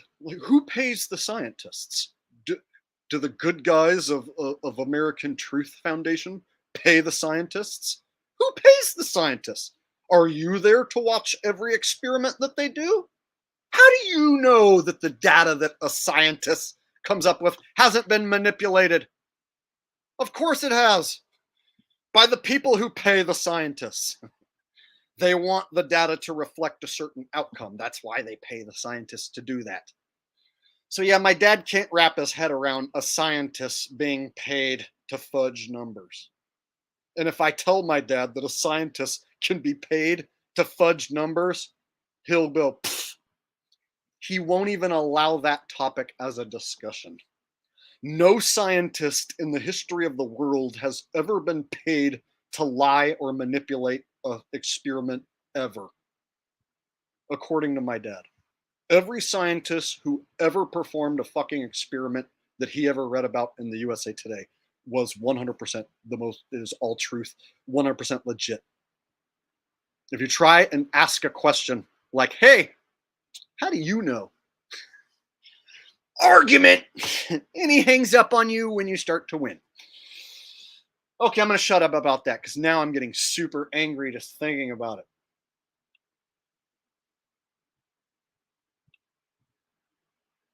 Jordan Roberts says the voice of reason. Hey, thanks. I appreciate the donation, buddy.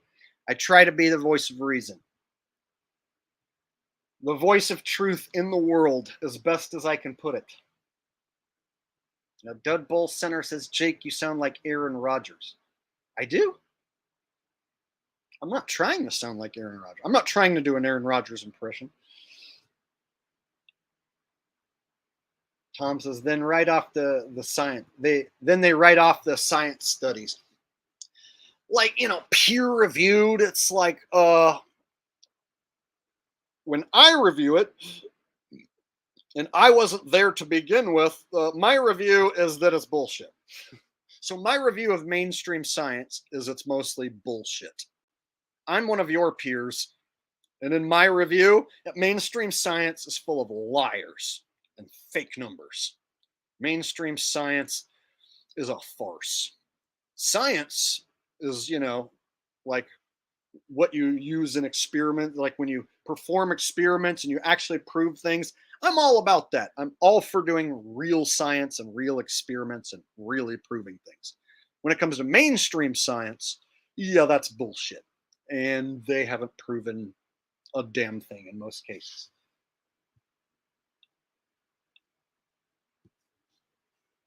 And thank you for all the donations tonight, big or small. I appreciate every one of them. It goes to supporting this channel and keeping the truth alive. So I appreciate all of you guys from the bottom of my heart, every little donation.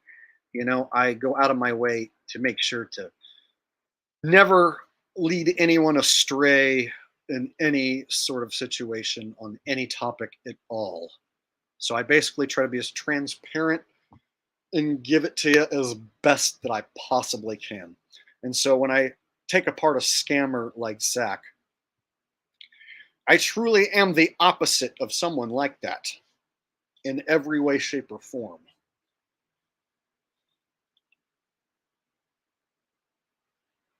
Decamp says, so honest, Jake, that is why I can't stand you. You can't stand me? Why wouldn't you be able to stand me for being honest? That's weird.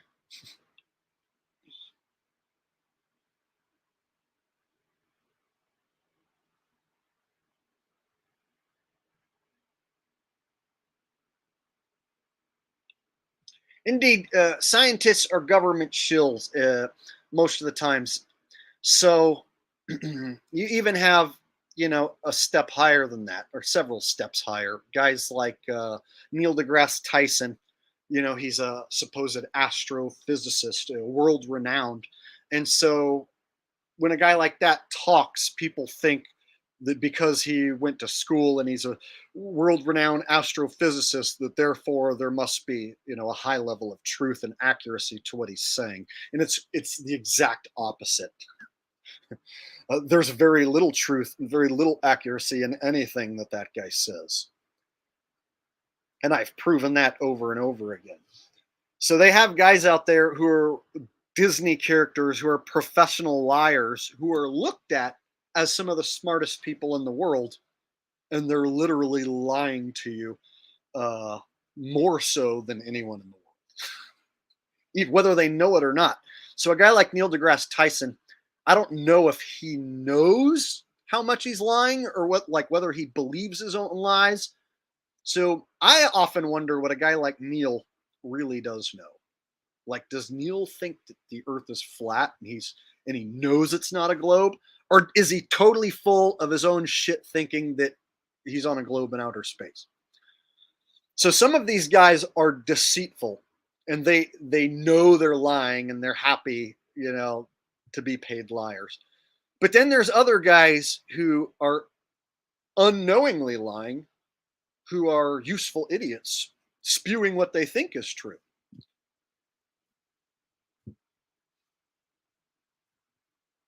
So I often wonder about these guys, like, I wonder what he really thinks. Does he really believe all that space shit, and is he just a useful idiot? Or does deep down he fucking think it's flat and that space is fake? You know?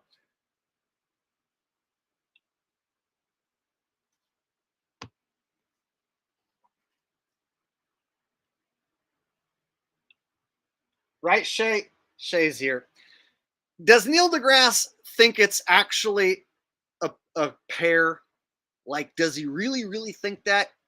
Or is he actually putting on an act and he knows space is fake?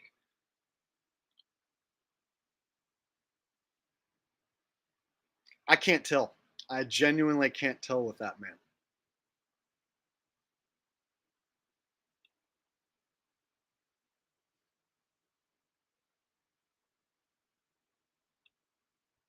Yeah, Bill Nye has fallen down the ladder significantly. He used to be looked at as a science guy, but now even normies don't listen to Bill Nye. See, normies will listen to somebody like Neil deGrasse and think that he's smart. Or who's the other one? The Asian guy. Fuck, Michio Kaku. So I think normies don't really respect Bill Nye anymore, but they still respect Michio Kaku and Neil deGrasse.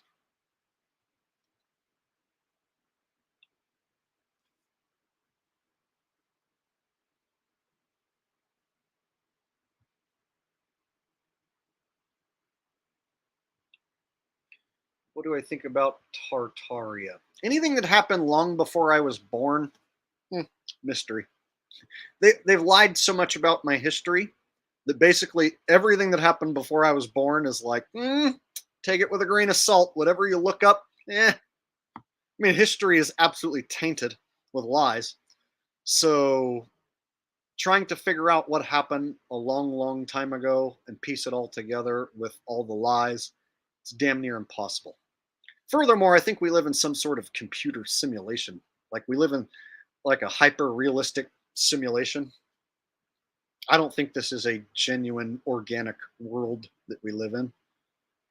And I think that I have had enough things happen to me in my life to basically shatter any coincidence theory. And the only thing that makes sense to me anymore is that this is some sort of hyper realistic computer simulation that is being run by I don't know what. I don't know what's running the simulation or what runs this place or why it's doing this, why we're here doing this. But this world we live in is not organic. It's artificial.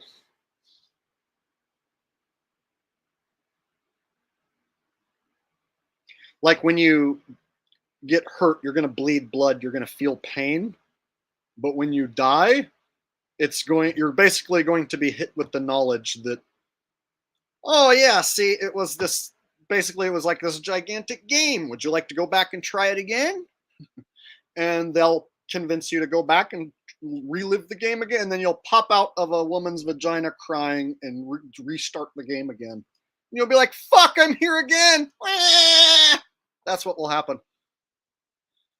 I'm going to what's going to happen to me is when they give me the choice to repeat this game, I'm going to be like, fuck no, don't ever put me back in this place again. I'm going to transcend this place. See you later. So I already know in the afterlife when I get there that I don't want to do this again and I don't want to come back anymore. So I'm going to look at me or whoever it is giving me the option to walk towards the light and do it again. I'm going to say, fuck you, I'm not doing that again. See you later. And then I'm going to go be a DMT entity in the afterlife for forevermore. I'm totally not going to come back and redo this shit. That's what's not going to happen. So when they give you the choice, when your long lost relative or you looking at you in the afterlife tells you that you get to go do it again, and all you got to do is walk towards the light, don't fall for it. It's a trap. You're going to come out of a woman's vagina screaming, and you will end up here in this place again. You're going to remember I told you this. You'll see when you die and the DMT creeps into your body, and then you go to the afterlife and you're presented with this choice, then you're going to get it. Then you'll be like, oh, that's what he was talking about.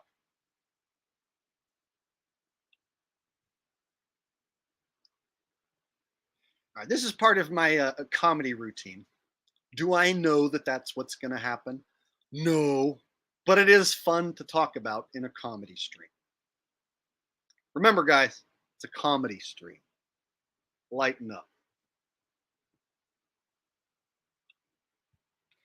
David Yount says over 200 in the chats. Hit the like button. Also, happy birthday to my daughter that's watching. Hey, happy birthday to your daughter that's watching. And hopefully she doesn't mind all the bad language. She's going to hear enough of it anyway, so hopefully it doesn't corrupt her young mind. Thank you, buddy. I appreciate the donation. Yeah, hey, hit the like if you guys are having fun. In fact, I'm going to make you hit the like button right now. I'm going to hold the stream hostage until we get over 200 likes. If there's over 200 watching and we don't have over 200 likes, I'm going to shut the stream down. So right now, hit the damn like button or else.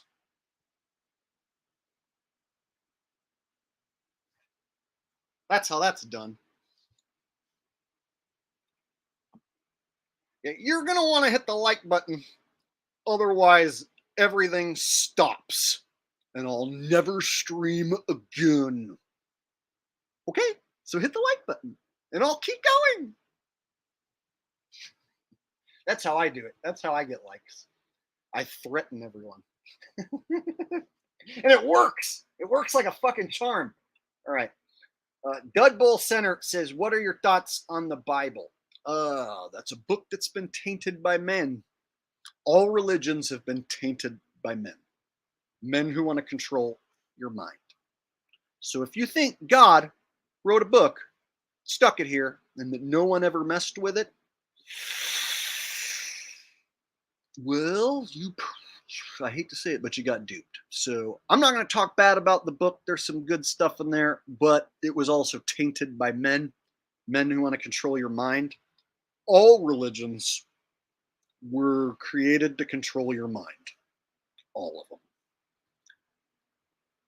That's why so many people fought and died over that shit.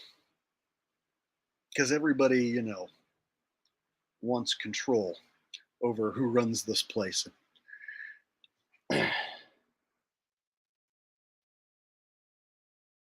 So I tell people, I don't know who created this place. But this is an evil place. And I don't want to come back and do it again. Whoever created this place, yeah, I don't know what they're trying to do or why they did this, but yeah, this existence where I live, when I look around, there's some beautiful things here on Earth, but there's also a lot of hellaciously nasty, terrible things. And so, yeah, I don't want to come back to this place and do this again. So I'll look the creator in the face and be like, hey, you, don't put me there again. I'm not going back. Whoever you are.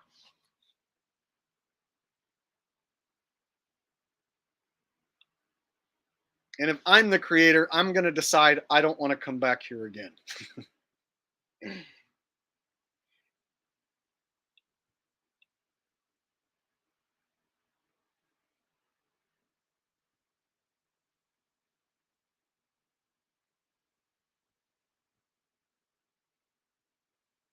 So yeah, I'm not religious, but a bunch of religious people still follow my channel because I'm a man of creation. This place is created. I just don't know by what or why. And so anyone who claims, oh, you know, it's because Jesus and he loves you and Bible, it's like, well, that just doesn't resonate with me. It just doesn't. But I don't resonate with anyone's religion, any religion at all. And I don't resonate with atheism either, because I think that this place is created for sure. And a lot of atheists believe in like the Big Bang. And I think the Big Bang is a bunch of garbage. And I've proven that the Big Bang is garbage many times because it's impossible. So we're stuck with being created, but by who and what, that I don't know.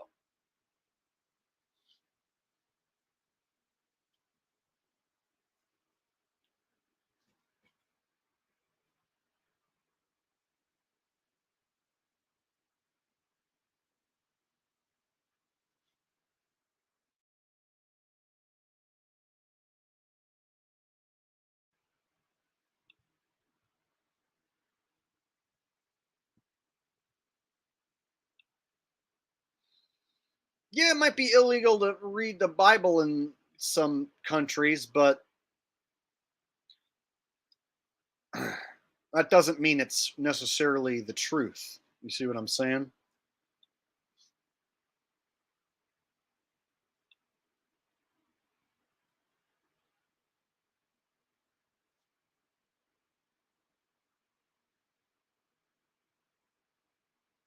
Whoa, Dud Bowl. No, no, no, no, no. There are no, you don't go to another planet. Planets are just twinkly things in the sky, man. Those aren't places you can go to.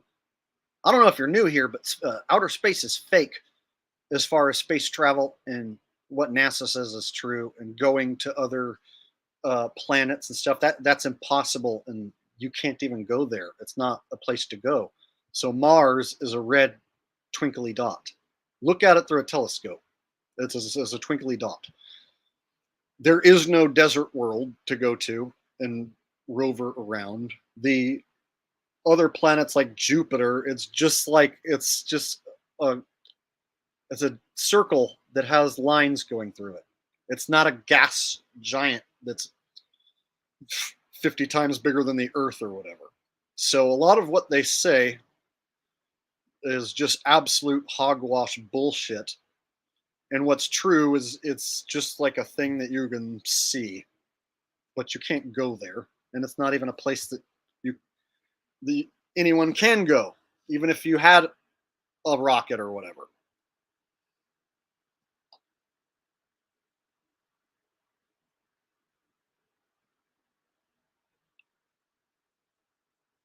I know there's a lot of new people watching me who came through the football stuff, and so they might be like, what the hell is he talking about? But yeah, outer space is fake. I have hundreds of videos proving it.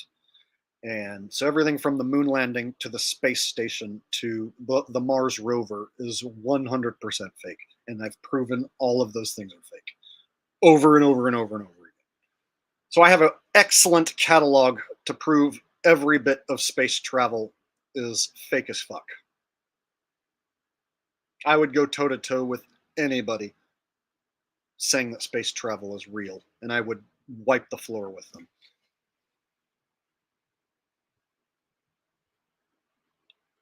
Here's a question. Do you think the NFL will try and take me out? Well, here's the thing. I'm not doing anything illegal. I have every right, as an everyday average Joe, to say that the NFL is fake. There is no law that says I can't say the NFL is fake. If I say the WWE is scripted and they're not really fighting, am I going to get killed? No. If I say the NFL is not real football, they're pretending to play football. That's the same thing. There's no way that they can do anything to me. They would have to come murder me for saying what I think. I don't think they're allowed to come murder me for saying what I think. I think I have to be part of their club. I think I would have had to have sold my soul out. This is what I really think, that they can't touch me. They can't do a damn thing to me unless I join their club.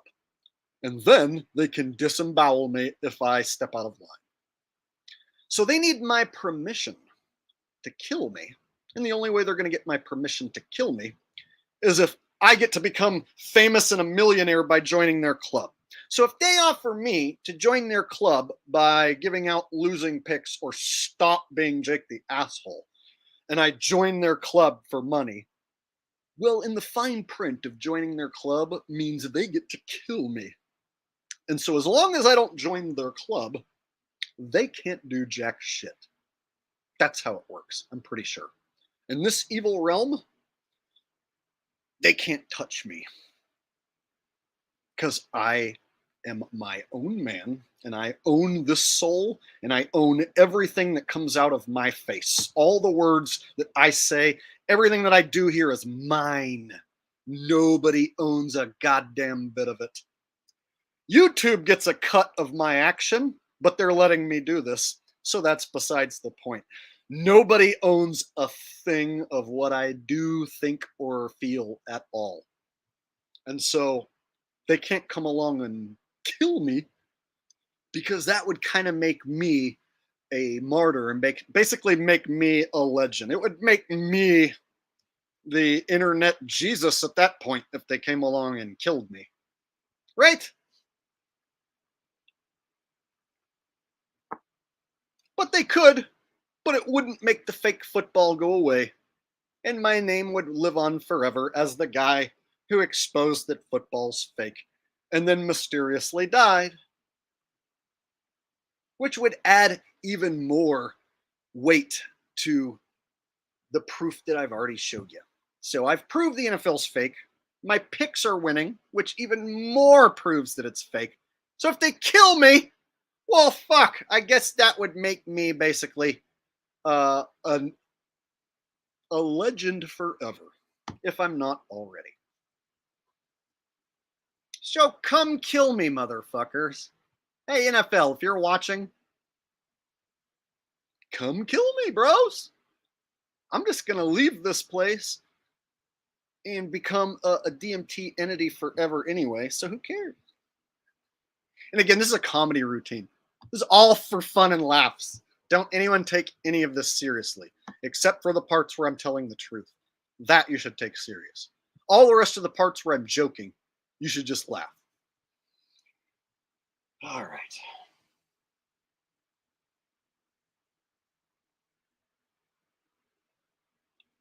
Oh yeah, I'm like negative 5 billion. My social credit score is negative 5 billion. I'm not going to be able to eat or sleep or do anything. It's going to be the end of me. They're going to be like, hi, we're implementing this new system and you are negative 5 billion. You will no longer be able to buy anything ever. Nice knowing you. Yep. That's what's going to happen. That's when I moved to Mexico. That's my. I'm just gonna move to Mexico when that happens. And then when social credit comes to Mexico, then I'll move to Costa Rica. And when it comes to Costa Rica, I'll move to Panama. Panama. Panama. I always wanted to move to Panama, so I think I fucking will. The second social credit score comes.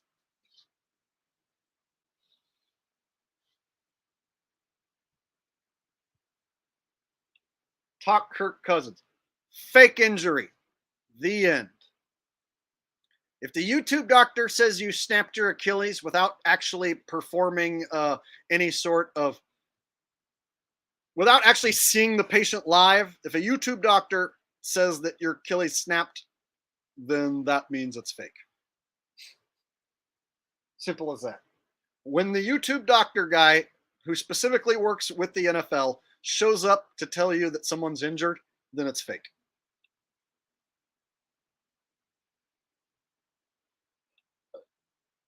I'm going to move to the ice wall. And I'm just going to sit on the ice wall and watch everyone from the ice wall and just point and laugh. My butt's going to get cold after a while sitting on the ice wall. Here's a thought. If you went to the ice wall and you sat on it, where's the sun going to rise and set? Think about that one. I know the answer. But if you go to the ice wall and you're sitting there on the wall, where's the sun going to come up from? If it's, let's say, December, where's it coming from?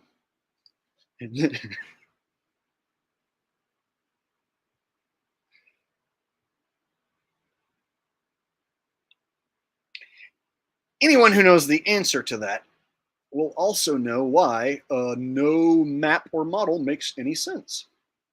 Which is why we live in a simulation, because no map or model makes any sense according to what the sun is doing.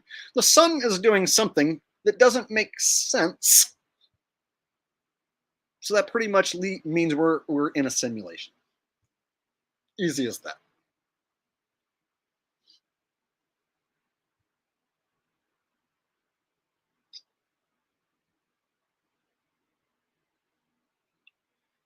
But see, in December, in the southern hemisphere, the sun rises out of the southeast and sets to the southwest, meaning it comes from the ice wall and goes to the ice wall?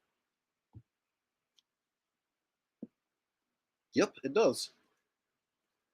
So if you were, and then on the equinox, when it does rise from east to west, if you're sitting on the ice wall, would you watch the sun go by like this? Way the fuck out there? Or would it still be over your head?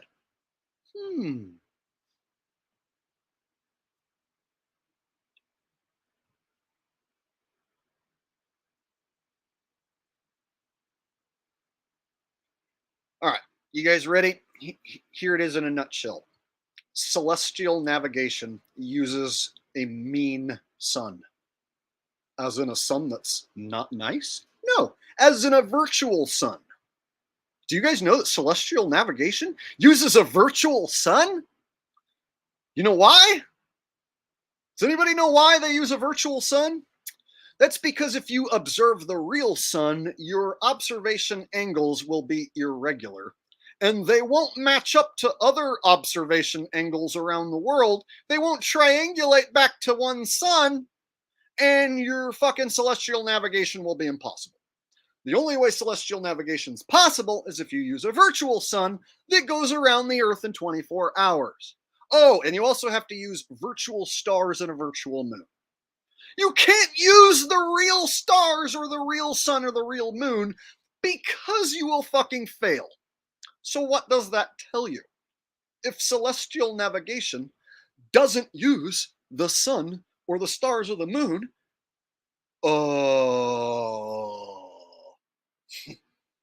that's kind of a big deal. But most people who believe in a globe Earth shooting through space don't even know that.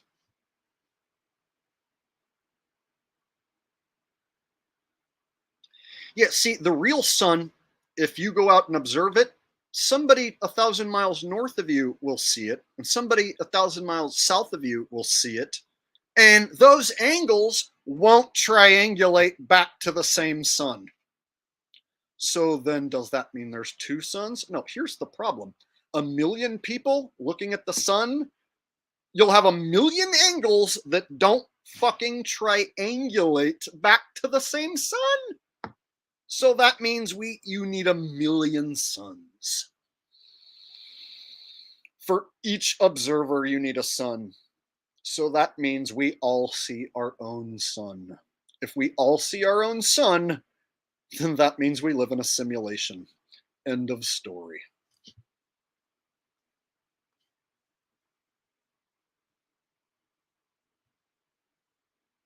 And that's the biggest secret in the fucking world, is that the sun and the stars and the moon are doing something impossible, and it's right in front of your face, and none of it matches any map or model.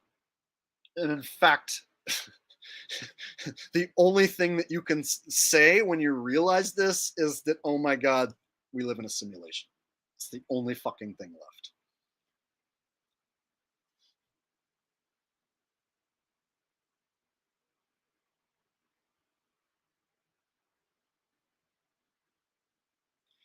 No glober can go toe to toe with me because all I have to do is just show the observation angles of where the sun's coming up and going down, and it doesn't match the globe either.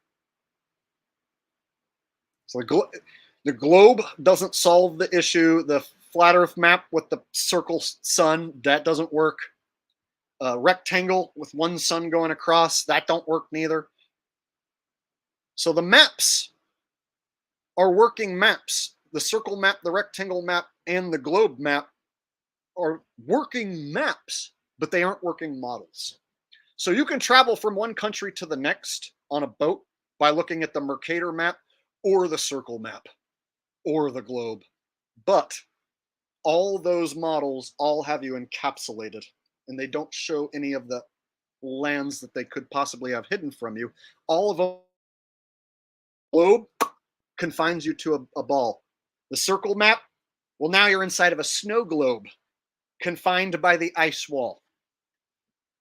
Square map, oh yeah, you're just going to pop out this other end and come back over here. Or, I don't know, some people think that there could be other lands here, there, otherwhere, but the sun destroys every map and model.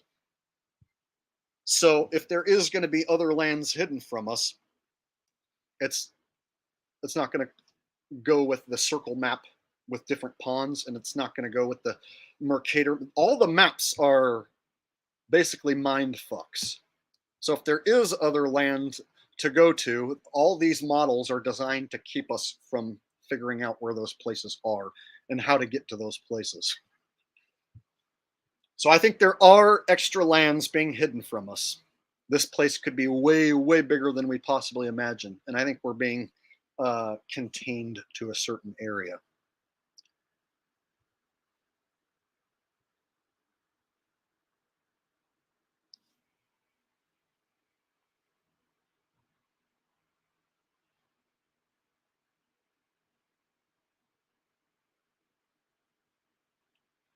All right. Let me share a video and then use the restroom, and I'll do a little more.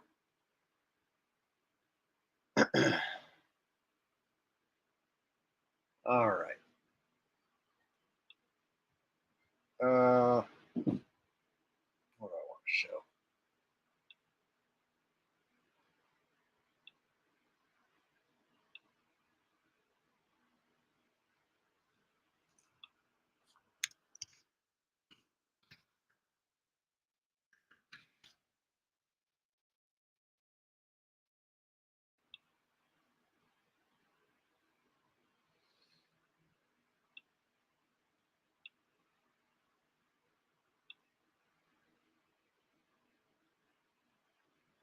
Start saving early and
How we doing with this stuff?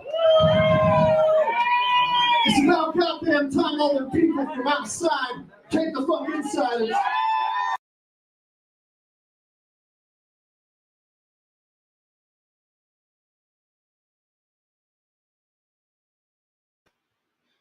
All right.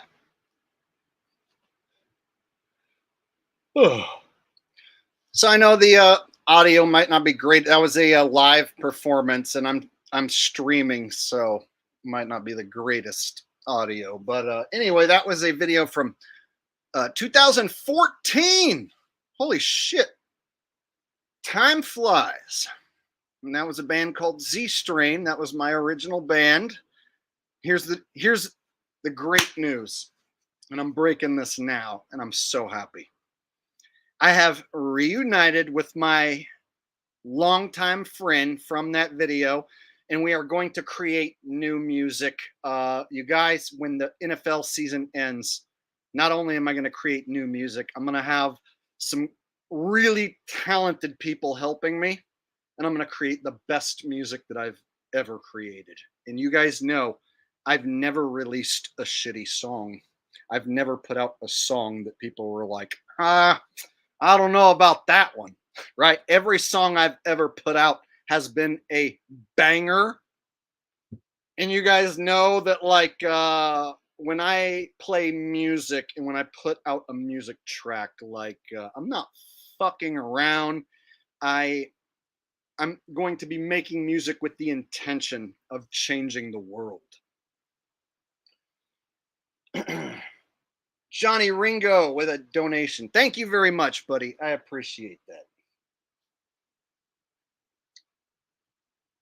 So I was able to catch up with a longtime friend of mine from my band, and we hadn't talked and hung out in probably 2 years or so. So it was a long time coming, and I got to hang out with my longtime best buddy, and this is one of the most talented musicians that I know. Here, let me show you guys a video. I went to go watch 2 of my friends play at the Peppermill Casino in Reno, and I'll show you guys a clip right here. So this is unlisted. I uploaded this just to show you guys, because this is my own private video from a couple weeks ago. So I have this is the friend of mine, Drew, that was in the band. He played guitar with me, and him and his little brother, they play covers, and they're professional musicians. So I'm friends with 2 professional musicians who play lots and lots of gigs. They aren't in a signed band, but they're on the cover circuit playing casinos and bars and clubs and whatnot. So I have a couple of friends who are so damn good that if they join forces with me, if I can get them to stop doing what they're doing and help me, I'm going to create some of the greatest music that I've ever created, and I'm so looking forward to it. So anyway, here's the same guy that was just playing guitar next to me. He's a brilliant saxophone player. He's like a guitar player who takes the saxophone and plays the saxophone like a guitar. So literally the guy plays saxophone like it's an electric guitar. And in this video right here, he plays saxophone so good that this girl starts shaking her ass, going crazy. So anyway, here you go.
Give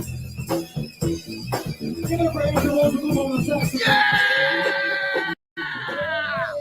Yeah, that was fucking incredible.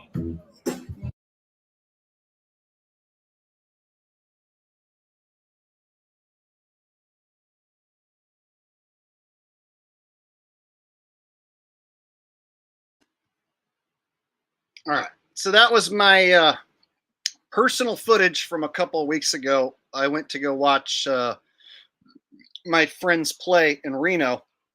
And so that was the guy playing the saxophone, same guy from my old band.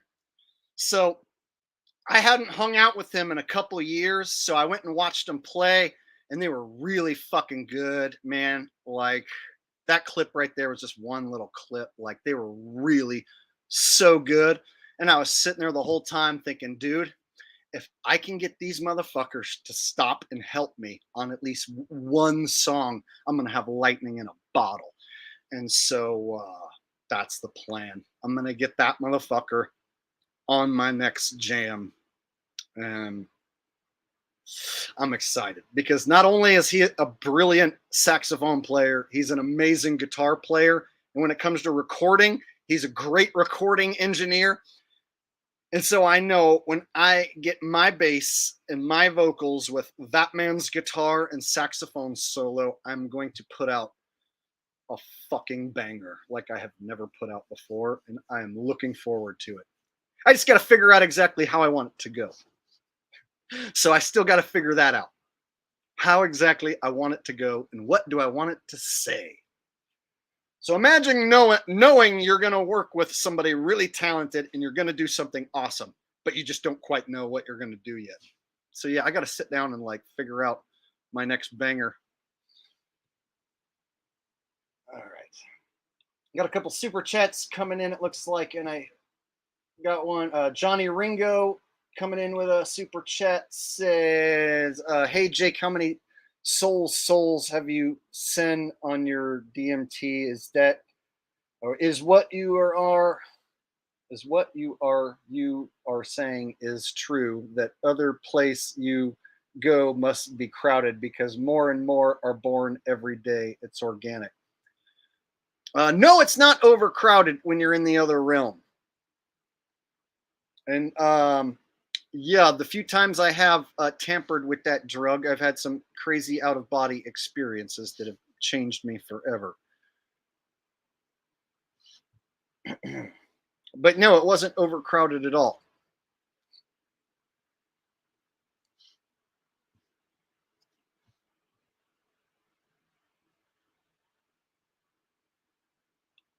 Thunder Lightning says I'm from Carson City.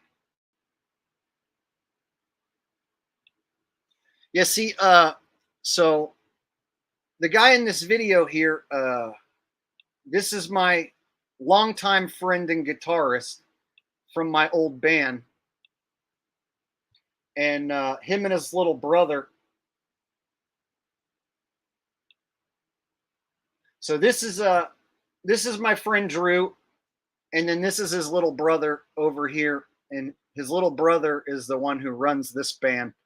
And they were playing at the Peppermill Casino. This is a sweet gig, and Peppermill puts them up with a hotel. So they played Thursday, Friday, and Saturday night, and I'm sure they get paid really well. It's a sweet gig.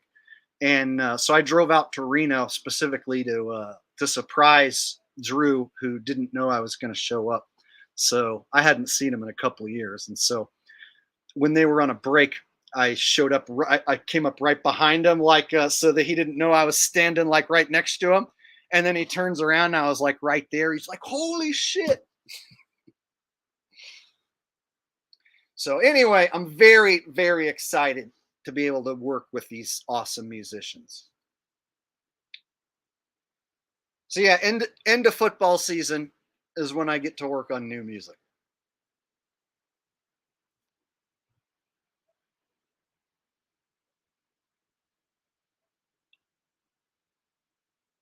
Oh, you want to see it one more time? Okay, it's only a minute-long video. I'll show it again.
Yeah, that bride, whoo, she was shaking that thing.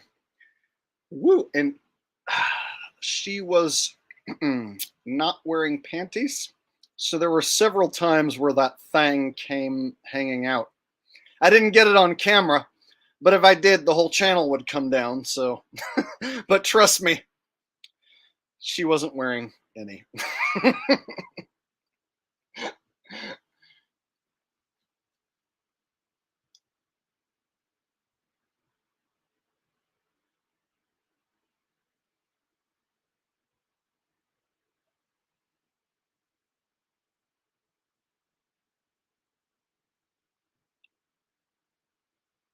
Was that a Jewish wedding? I actually don't know if it was or not. I think that was a Play That Funky Music White Boy, and then I think they impromptu'd that little fucking Jewish thing at the end or whatever. Because that was Play That Funky Music White Boy, and then they impromptu like went into that shit.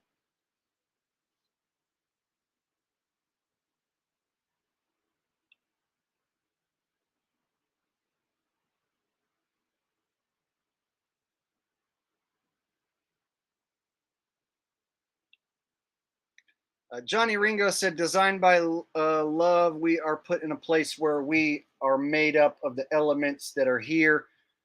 They can and are used to heal lots of diseases. If you only remembered the good, you'd come back, maybe. Well, I've had a lot of great times here, but when it's all said and done, I kind of want to be done with this realm. Like this was I don't want to have to repeat this in some other flesh suit, is what I'm getting at. I want to transcend this place. When I'm finished here, I don't want to come back to this realm and do this again. I want to transcend and be on to the next plane of existence, whatever that may be. So have I had a good time here on Earth? Yeah, sure. But there's also a lot of evil, no good shit going on here. And so when I'm finished in this place, I don't want to come back again.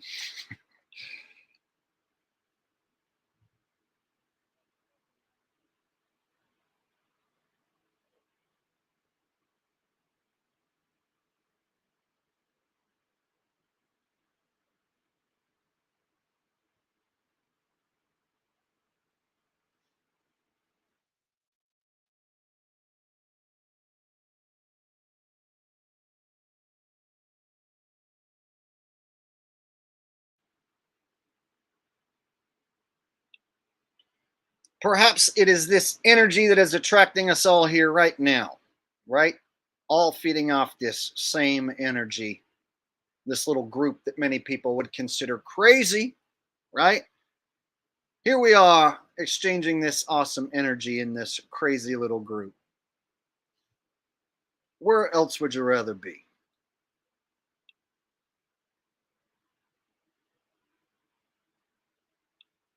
David Sawyer says, "Where's Zach?" Well, I roasted him earlier and made him look like an absolute fool.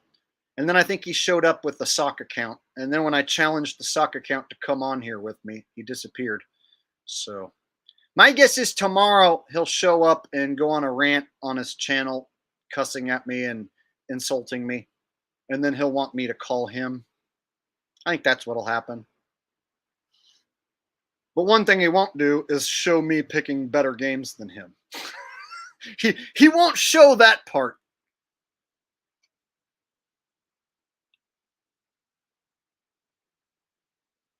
Oh, Zach's getting pegged by the sweet lady boy. Ooh, burn. And no one's ever seen this sweet lady. Everyone's pretty sure it's his handler. What woman could put up with Zach? I mean, seriously, what Asian lady would put up with Zach? Holy Zach is a absolutely terrible, wretched piece of shit of a human being.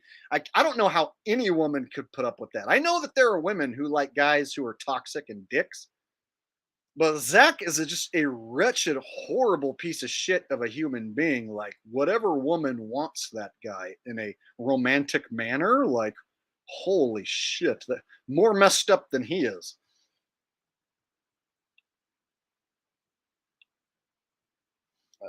J Reezy 103 with a donation says, "In your opinion, what do you think? Why do you think they do fake injuries? They do that for storylines and to reshuffle the deck. You see, like they can have a quarterback go down and then put the backup in and then influence the way you're going to bet the Vikings for the rest of the way. You know, same way like when Aaron Rodgers went down, everyone then bet on the Bills that night, or a ton of people bet on the Bills. And then the Jets went on to win anyway. So it was a live betting trap when Rodgers went down. And now Rodgers is ahead of schedule, a medical miracle to come back. So these injuries are part of the storyline. There are real injuries that do happen, but when it comes to these like quarterbacks, the high profile quarterbacks getting injured, it's part of the story. They can influence which way you're going to bet on these upcoming games, and they can give a new quarterback a shot in the spotlight. So Kirk Cousins is not going to he's going to be Kirk Cousins next year when he comes back, and they can reshuffle him to a different team and he'll still be the same old Kirk Cousins. Whereas the Vikings now can show a new quarterback. They can show what a different guy does in their system, right? Didn't they just trade for Dobbs from the Cardinals? So they're going to reshuffle the deck. So with the trade deadline, they're going to reshuffle a bunch of players around in order to keep it entertaining for the fan boys. And the injuries are part of that process. Reshuffling the deck, getting you to bet in different ways, getting you to look at teams differently, and get you to watch. They want you to be intrigued and watch. Like, oh, so and so got traded to so and so. Oh, this guy went down, and now there's a new quarterback. It's all just stories.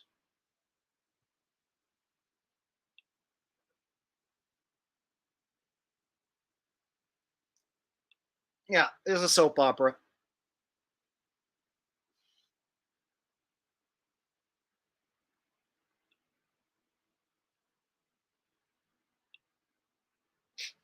I'm not going to read this one, but I'll let you guys read it. If I read that, who knows what could happen to my stream, but I'll let you guys read it.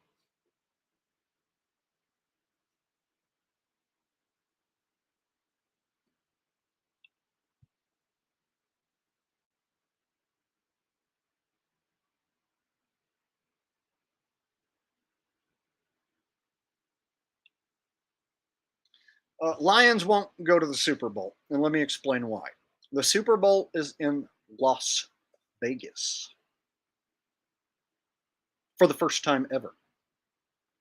you really think they want the Lions in that spot? Do you really think the Lions are going to command the biggest bet Super Bowl of all time? Nope. You need two teams in there like last year.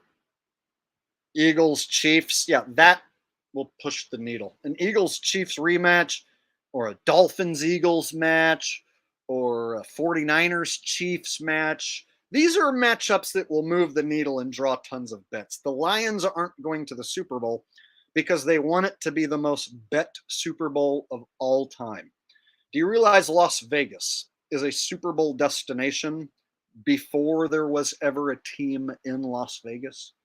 People would plan their trip to go to Las Vegas to watch the Super Bowl and bet on the Super Bowl even before the Raiders ever showed up to Vegas. So now that there is a team in Las Vegas and this is the first ever Super Bowl in Las Vegas, that whole town is is built on people gambling. The whole town is there because of taking people's money. So if the first ever Super Bowl in Las Vegas, the plan is going to be to get as many people to bet as possible. And you're not going to get the most money bet if the Lions are in the game. You won't get the most money bet. The most money will come with two big market teams. And I see two big market teams in this Super Bowl. I don't see a small market team getting in because this is Las Vegas's first Super Bowl ever. And they want it to be the biggest bet Super Bowl of all time. They want people to show up and throw money around. And if you're going to do that, you're going to need two large market teams.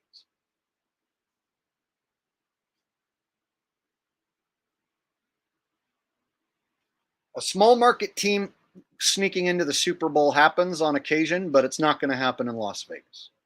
I would be shocked if a small market team somehow snuck in.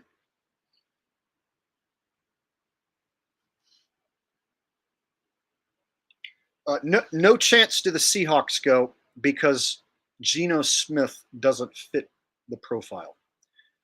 The Seahawks won the Super Bowl with Russell Wilson because Russell Wilson is in the club.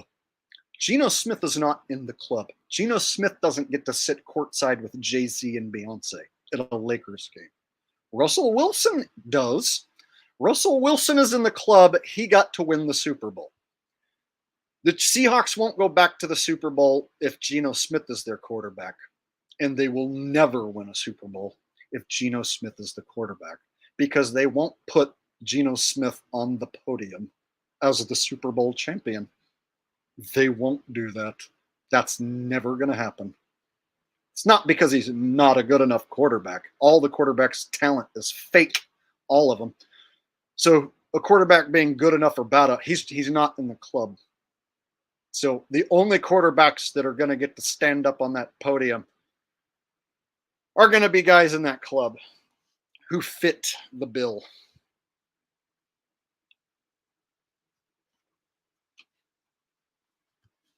Yeah. Yeah, Russ Wilson also lost the Super Bowl on purpose, too. Exactly. And if you look at Russ Wilson, he doesn't look like a regular black guy, does he? Whereas Geno Smith looks like a total regular black guy, right? So, funny how the guy in the club, Russell Wilson, he gets to go to a couple Super Bowls and win one of them. Dominate, in fact. Geno Smith, yeah, he just doesn't fit that bill.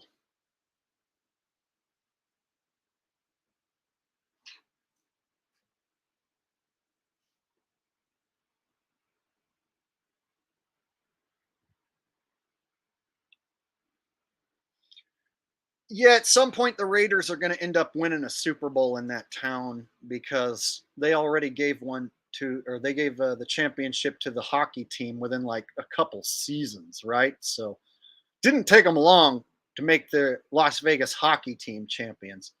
So at some point in the next 10 years, you got to figure the Raiders are going to cash one in Las Vegas. The Super Bowl won't be in Las Vegas, after this year. But you figure at some point the Raiders are going to win one.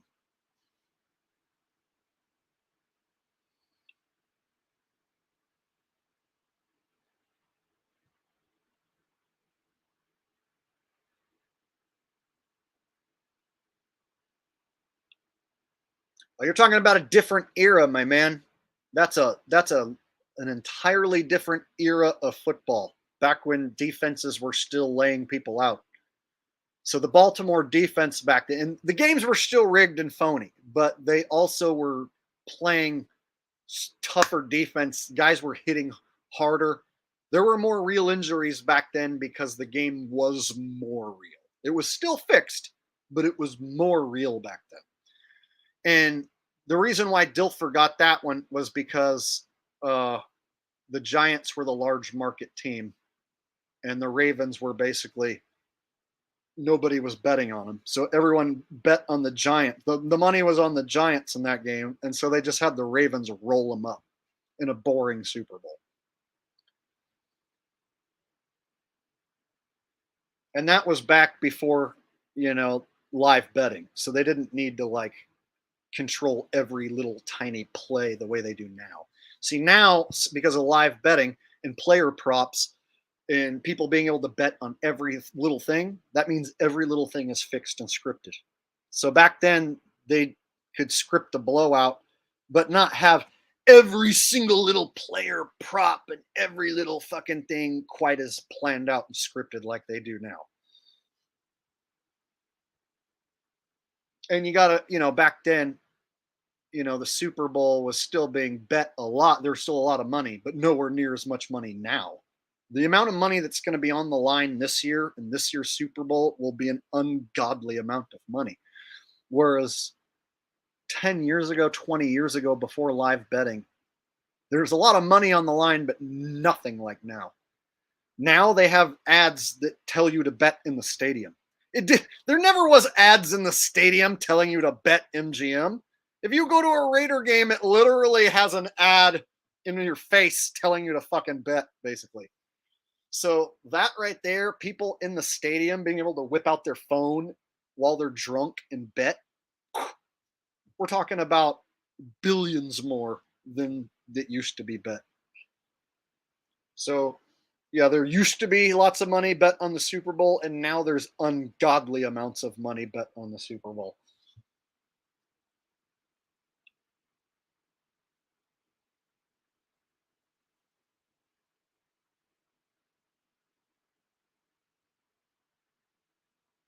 Okay.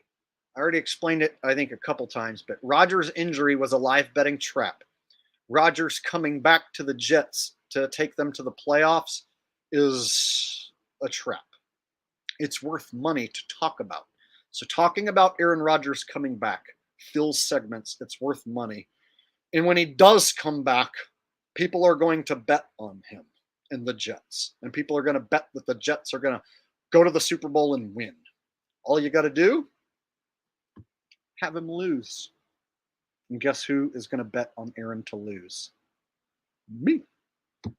If Aaron Rodgers comes back for the Jets, he'll probably win one game to get him into playoff contention, and then it'll come down to the last game of the season, and they need to win to get in, and then they'll lose. And then the NFL will take a dump truck and take all that money that everyone bet and drive off with it. So Aaron Rodgers is not going to win the Super Bowl with the Jets. That's a fucking fairy tale. The fairy tale is a trap. If you bet on the fairy tale, you're lighting your money on fire.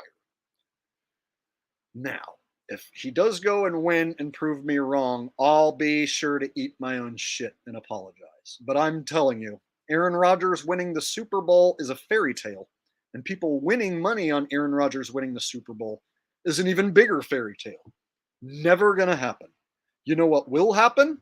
Everyone loading up their money and Aaron blowing it as the starter. I've seen Aaron Rodgers lose plenty of games. The guy's only won one Super Bowl. I've seen him lose a shitload of games. He'll easily walk out on the field and throw 3 picks if he's told to, and trot off a loser on the last game of the season. Easily. Won't shock me at all. In fact, I'm going to bet on him losing. So you heard it here. Aaron Rodgers' injury is betting bait. Don't fall for it.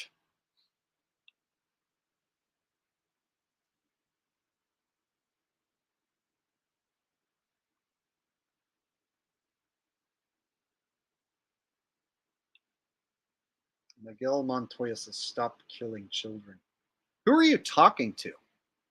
Nobody here in this stream is killing any children. So, who is this comment even directed at? Kind of a stupid comment, really. Completely unnecessary, dramatic. Reminds me of those people that are like, oh, they shot dew lasers and killed a bunch of kids in Hawaii. Oh, the dew kids. Right? What about the dew kids now? How come no one cares about the dew kids anymore? Funny how everyone talked about the dew kids being killed, that no one cares anymore. Isn't that funny? But my dead kids, you know, the ones in the tunnels.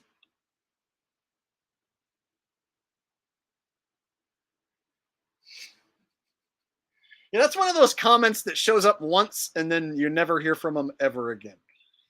Like some sort of bot, like a robot comment.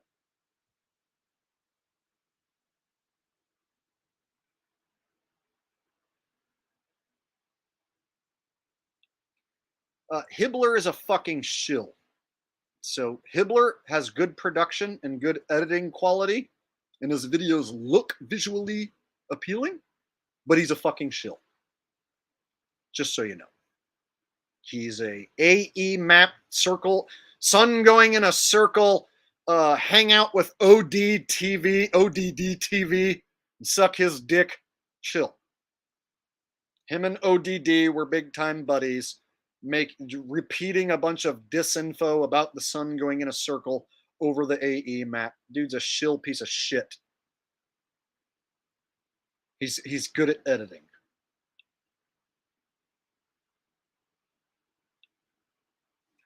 Hey, I call him like I see him. If someone says a name and that person's a shill, then that's what I'm going to say. And if you don't like it, I don't care.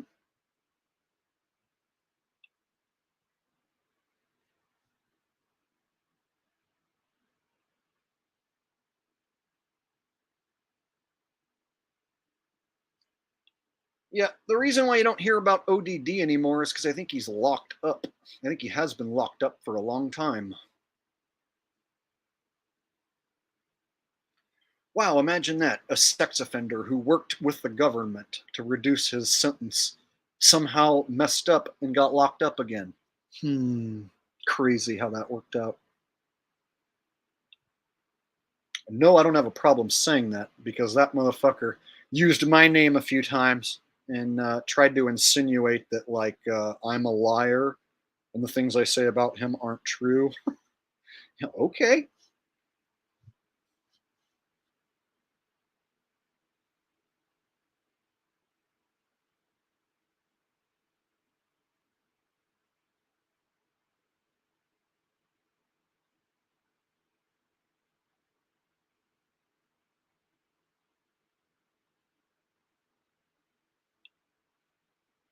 You have no idea who is not around anymore. Okay, I don't. I can easily go look at someone's channel, and if they haven't done anything in years, that pretty much means they're not active, which means they aren't around anymore. So there are people who used to be wildly popular talking about the flat earth, and they aren't anymore, and they're no longer around. They might have a little channel that doesn't do anything anymore or whatever. But if I say somebody's no longer doing something, that's because last time I checked on them, they weren't doing anything.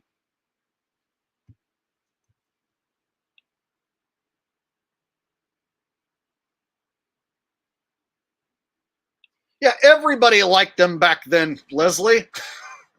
I thought he was I liked ODD at the beginning too. But then again, you know, I'm one of those guys that got duped by a ton of shills because I'm too nice of a guy and I'm too friendly in person. In person, I'm a friendly guy and I want to be friends with people and I want to give people the benefit of the doubt. And that's where I got burned over and over and over again by these shills, was because I'm a trusting, really good, nice guy. And I got taken advantage of by giving these people the benefit of the doubt when I should not have. When I should have been super skeptical of these people like I am now. Yeah, in the beginning I wasn't, because I didn't know what a shill really was. And so I had to learn the hard way. That's why when I call someone a shill, I mean it, because I've dealt with them personally in a way that no one really has. And I've retired a few of them.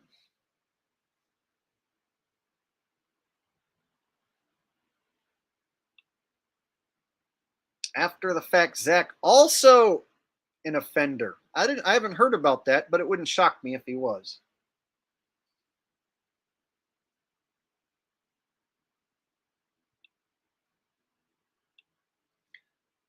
I stopped being friends with Tommy years ago, and he's a loser who's just pathetic.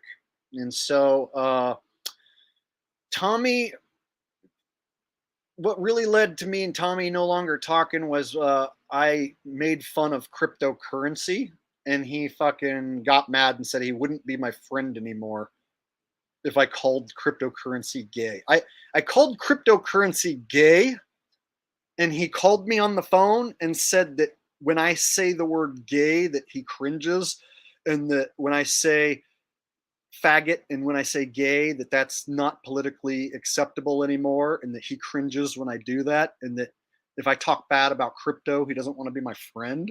So I was like, bye, you're not my friend anymore. That's how easy that was. If you call me Jake the asshole on the phone and you tell me you don't like words that I say and you don't want me to say certain things, you're not my friend anymore. And I'll never be your friend again unless you apologize and admit you're wrong.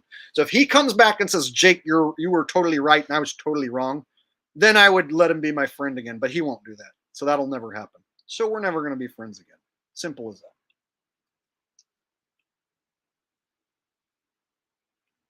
The thing is, Thomas was married for 10 years and has children, and he's not. He acts like he's gay, but he's not. So I've hung out with Thomas, and he was a good friend of mine. And he'll look at a chick who works at McDonald's who's like not even good looking and be like, "Oh, she's so hot. I wish I could get that chick to be my girlfriend." But then he acts like a fucking fruit at the same time, so that everyone thinks he's fucking gay. Yeah. So every time I go back and look at anyone who I've cut out of my life and I see what they're doing now, I'm always like, awesome. I'm so glad I'm not that person's friend anymore. Yeah, Thomas, when he was not when he didn't piss me off, we got along good and we made some cool music, and he's a good guitar player, and we made some cool music together, and he was a friend of mine. But he was running a live stream about crypto, and I said Hex is gay, a crypto called Hex, just joking around. And he called me and he's like, bro, every time you say gay, every time you say faggot, I cringe. I'm not going to be your friend anymore if you ever do that again. I was like, okay, you're going to tell me what I can and can't say? We'll see about that. Nice knowing you. And that was the end of it. That was like, okay. Weirdest phone call that I've ever gotten. But you know what? He's got 3 kids, and 2 of them are girls that act like boys. So I think because he's got 2 kids that are like, girl boys, it like hurts him if I say the word gay or faggot, because then he's got to explain to his kid that's a girl boy why he hangs out with a guy who says that. So I think that's why he didn't like me saying it. But that's neither here nor there.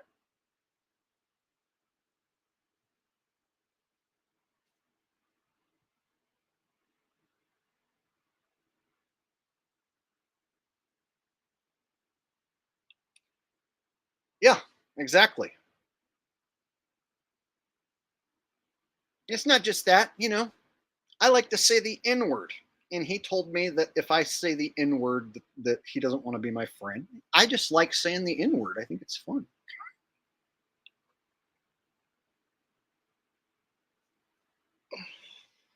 All right.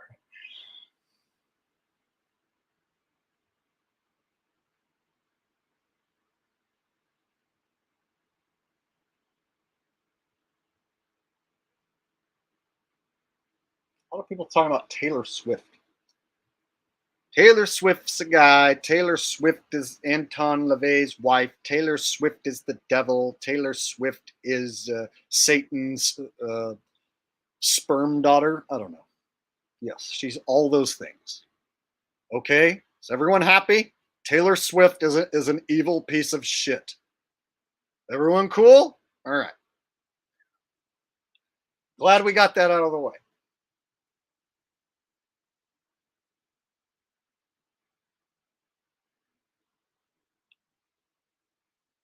Jessica says, did you know Cooper Kupp bought Zach's house?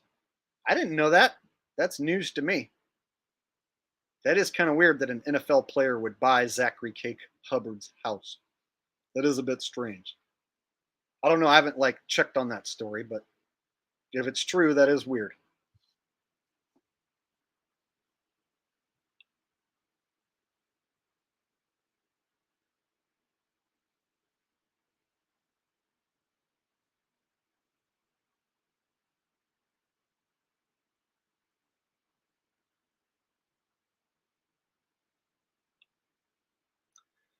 Okay, Sergio is asking, when I do my top 10 that I have runner-up plays, and why don't I? Bro, here's the thing. Making the top 10 is a pain in the fucking ass. I am running behind on the top 10 because I'm doing the stream right now.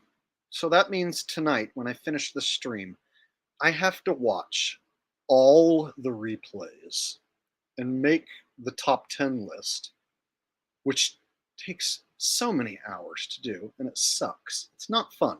You know how fun it is to watch NFL highlights and try to pick out top 10? It sucks. It's not fun at all. I don't like doing it. The only thing I like about the top 10s is when I'm finished with the product and I put it out. When you guys tell me how much you like it, that's the only part I enjoy. Making the top 10 fucking sucks, and I hate it. And I can't wait for it to be over. So if you're asking me to do more top 10, no. Not only no, but fuck no. How's that for you? And I'm not meaning that, I'm not trying to be a dick to you, bro. What I'm telling you is making the top 10, like editing the video, shooting the video, editing the video, getting it all lined up and perfect and to make it what it is. It takes so many goddamn hours, and I haven't even fucking started, which means I'm running behind, which means I'm probably going to miss my deadline Wednesday morning, and I'm going to be working on it all damn night, and I don't even want to. So there you go. It's a curse to have to make that video. I don't want to do it, and I'm running behind. And I'm going to have to fucking work on it, even though I don't want to. And if I don't do it, people are going to be like, where's the top 10? You didn't make a top 10? What's wrong with you? And I get paid, like $200 by YouTube every time I make that video in ad revenue. So basically, like, if I don't make it, then I'm going to not make money on it. And if I don't make it, people will be like, where's the video? And making it is a pain in the ass. So there you go.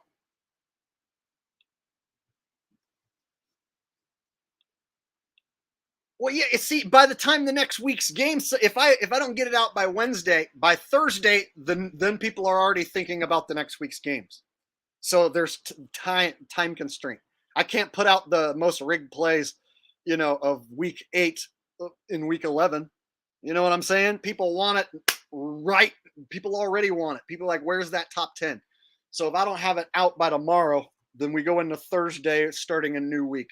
And now it's like irrelevant. So then less people will watch it. If I put that video out on Thursday or Friday, it will get significantly less amount of views.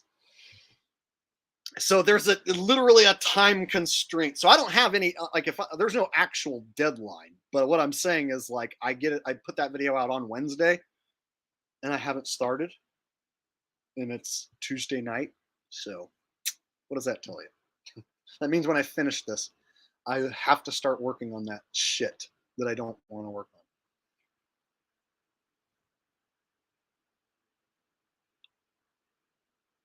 Yeah, I'm my own boss, so I can do whatever I want. But yeah, if I don't make the video, then I don't make money on it. And everyone will be like, dude, where's the video? So yeah, it's basically like I'm writing, a popular sitcom or whatever, and I have to have that fucking next episode ready, you know?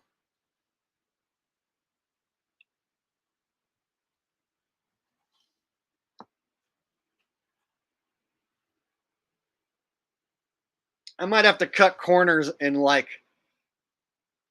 watch the highlights in like 1.5 speed or whatever, you know what I'm saying? Because like I have to watch the highlights, pick out the top 10, and then I got to videotape my TV screen and say my breakdowns.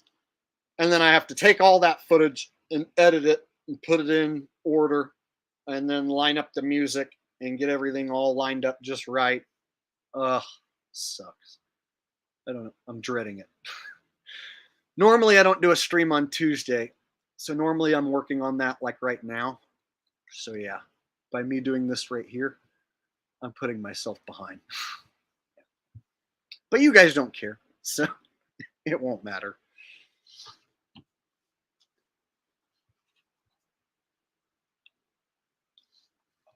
Funny. Yeah, Pat still shows up with sock accounts to troll me. So he's too much of a chicken shit to like, use his own face. But he'll get into sock accounts and come back and troll me. I know it's him because he'll say things that only he would say.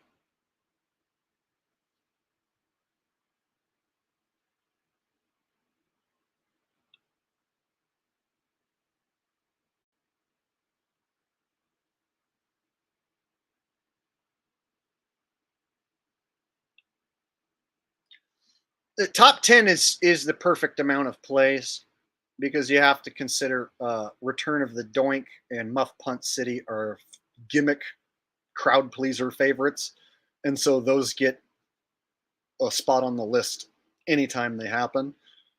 So a top 5 wouldn't include as many plays and so it wouldn't be as popular. It would take less time to make. It would be easier, but it wouldn't be as popular as the top 10.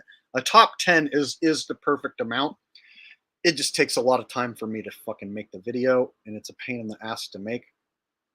So yeah, a top 5 would be easier, but it wouldn't be as entertaining and it wouldn't be as long of a video.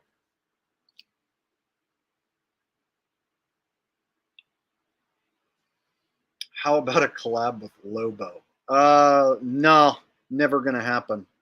That piece of shit was friends with Pat Truthner, and he ran his mouth about me and acted like I stole his content. Same with Pat. They both acted like I stole their stuff. So Lobo like acts like he owns the right to Dwight Smith's admission. And so because Lobo has Dwight Smith's admission on his channel, and then I put Dwight Smith's admission on my channel, Lobo tried to act like I fucking stole his video. And literally, there's no picture or video of Lobo or any of Lobo talking in the video. It's Dwight Smith's admission.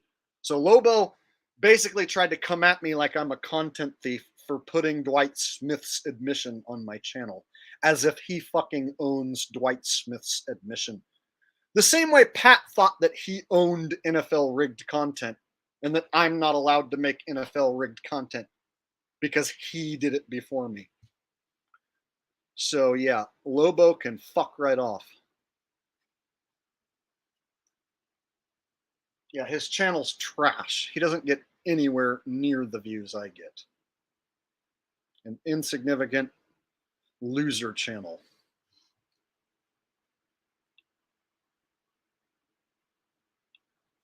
Story behind the hat was me and my friend Drew wanted to have a look for our band that set us apart from all the rest of the bands. So we wore funky hats. So I played a video earlier from my old band Z Strain. So back in 2009, I want to say, we started the band, and the gimmick was that we wore funky hats. That was it. We wanted a gimmick to be different from the rest of the bands, and funny hats was what we came up with.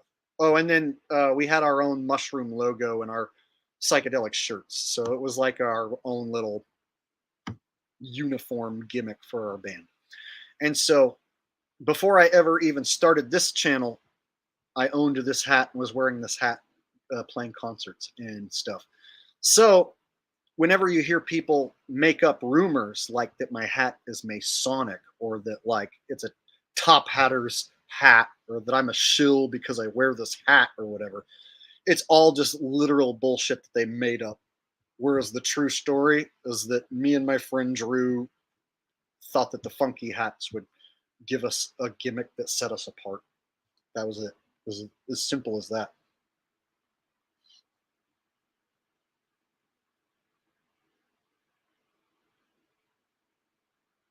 I can tell my bandmates that I chatted with Jimmy Page, the Jimmy Page, of course.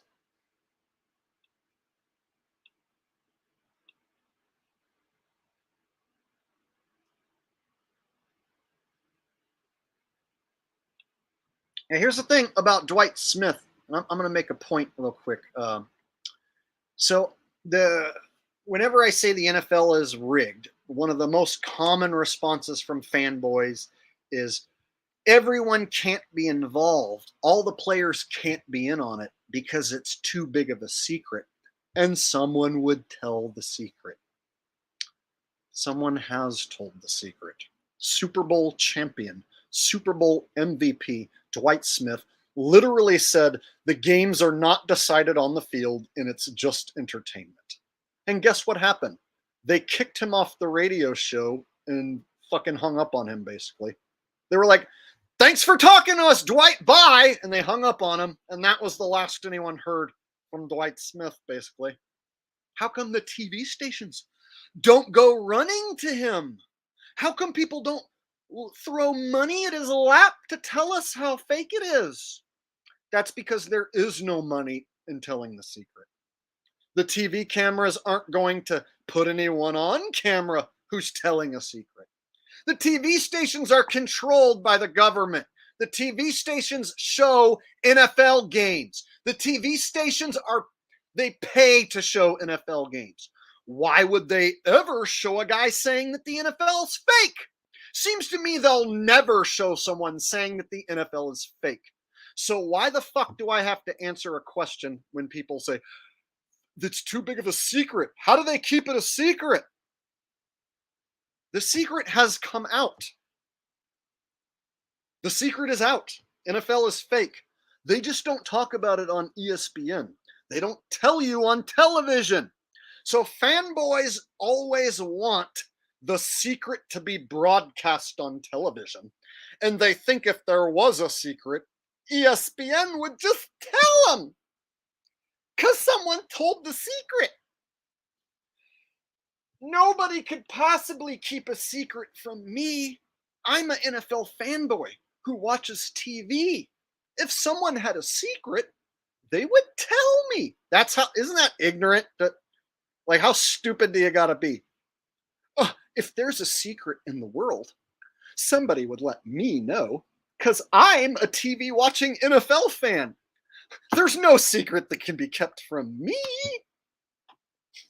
Surely if one of those NFL players was playing pretend football, they would let me know. God, I can't fucking stand having to answer this question. And it still happens. Guys, I have people show up to my channel and say, Jake, I love your content. And I agree, the NFL is rigged. But not every player is in on it. And you know what? It pisses me off. Even if you tell me you like my content and you agree with me that it's rigged, if you tell me not every player is in on it, I think that you're a stupid fanboy. Like, even if you tell me you think it's rigged, but not every player, dude. That's like saying not everyone in the WWE is in on it. Some guys think it's a real fight. Hey, Jake, not every WWE wrestler is in on it. Certain guys go out there and fight for real. Doesn't that sound ridiculous? Not everyone in the WWE being in on it and certain guys thinking it's a real fight. Oh, no, no, no. Everyone in the WWE is in on it. There's no one who thinks it's a real fucking fight. Don't be ridiculous. Oh. But not every player is in on it in the NFL, Jake. How does that work? So you're telling me some players think it's real and play for real? You think they're going to let some guy out there on the field actually try and tackle a quarterback for real who thinks it's real and screw up the whole script? Get real. Every single time I got to answer this question. How can they keep the secret? It's like they sign a non-disclosure agreement and they get paid. Everyone's in on it. They have to be. How can a backup tight end not be in on it? You're telling me some guy goes in the locker room who's not in on it and sits next to a dude who he just watched purposely drop 5 passes? So if you're a 4th string wide receiver and you're not in on it, you're going to watch the 1st string wide receiver drop a bunch of passes in a game on purpose, and you think he's going to like not say anything about that? You think like, how's that going to work? The 4th, 2nd, 3rd string defensive end gets in the game and starts playing for real, going 100%. Meanwhile, like the quarterback's trying to throw a scripted interception, but he's got this damn defensive end tackling him before he can throw a scripted interception. You see, you can't have real players playing for real and have guys playing scripted. And it can't just be the refs. They all have to be in on it in order to make it work. And they all are in on it. If you think there's one guy playing real football, then you're stupid. That you're just as stupid as thinking that there's a wrestler fighting for real in the WWE. Does anyone here think that there's a couple wrestlers in the WWE who are fighting for real and they think it's always a real fight? That's as dumb as thinking that any player in the league is playing for real. One guy playing for real can screw everything up. Why would they let that one guy playing for real screw up anything when they can get him to play pretend football like the rest of them? Anyone who doesn't want to play pretend football doesn't get to play. They'll find someone else. Well, how come Colin Kaepernick doesn't tell us? Colin Kaepernick kneeled on behalf of the government and is happy with his paychecks that he took. He has no reason to come out and tell us anything else and get sued and loses money. The NFL could sue the shit out of anyone who breaks that contract. Anyone who comes out and breaks the contract can have all their money taken away. And a non-disclosure agreement is a legal binding contract. And the only way that you can get out of a non-disclosure agreement is if like something illegal is going on. And since it's a pretend, fake, phony entertainment industry, if they get you to sign that, well, you legally have to keep your mouth shut about the inner workings of the entertainment industry that you just signed the contract for. Otherwise, they can sue you and take away all the money they've ever paid you, and then some. And you wouldn't have a leg to stand on because the NFL has the best lawyers that money could buy and an ironclad contract. And if you come out and tell everyone that you played fake football for a paycheck, everyone would call you a fucking no good fraud, right? So how many players want to come out and be like, I took money in college and played fake football. I took money in the NFL and played fake football. My whole career was a joke. I'm not even that good. I'm kind of sucky at football. How many guys are going to say that? But Jake, somebody would tell the secret. Yeah, sure they would. Imagine taking checks and lying for years, and then you're going to come out and tell the secret for no money and have all your money taken away and then maybe get killed.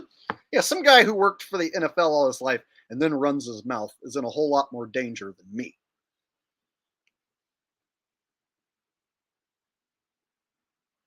NFL fanboy says, this is great. I love this guy. This guy literally created a channel to say what NFL fanboys say for comedic effect. And NFL fanboy says, Pat McAfee would have said it's fake by now. Yeah, you know, if the NFL was rigged, Pat would come out and tell us for sure.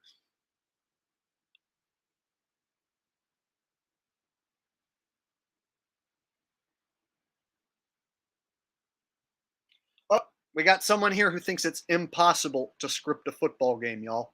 Half these guys are thugs. Can't even spell their own names. You think they can follow a script play by play? I know that they do. And guys like you thinking that they're too dumb to be told what to do, they're being told what to do. They have a fucking speaker inside their helmet, not just the quarterback. Everyone has a speaker in their helmet. You can literally tell the thug who's too stupid to spell his name to miss a tackle or to make a tackle literally in his head. You can literally say, miss this tackle, and he'll just run up and miss the tackle. And then on the next play, you can give him instructions and say, okay, on this play, you're going to get the sack. The quarterback's going to be standing there, and you're going to get the sack on this play. So if the players know, they're being told what's going to happen, they know what they're doing. If you don't think it's possible to pay guys to play pretend football, that means you're just stupid. You've been duped. I've proven it on my channel every week that it's fake football. So go back and look at all those plays and try and refute every one of the plays that I show and say that that wide receiver just dropped the ball on accident. That quarterback threw the ball into triple coverage on accident. Sure, it's just a bunch of accidents from the best players in the world who seem to make the stupidest mistakes week after week after week. Just drop passes alone. The fakest shit ever. Look how many drop passes in this league. Professional catchers of footballs should rarely ever drop one. If you are a professional football catcher, dropping should be a fucking rarity that is so rare that when it happens, people should be like, oh my God, he dropped the ball? Holy shit, I can't believe it. Instead, the best receivers in the league drop 3-4 passes a game now. And nobody seems to fucking think that that's weird. It's just accepted that the best players in the world drop 4 or 5 passes in a game. Every game. And then they're still the starter the next week. They don't lose their job. Just the drop passes this year alone are the fakest, stupidest thing ever. And you, as a fanboy, have to say, oh, sometimes drops just happen, man. The best players in the world just accidentally dropped it 5 times.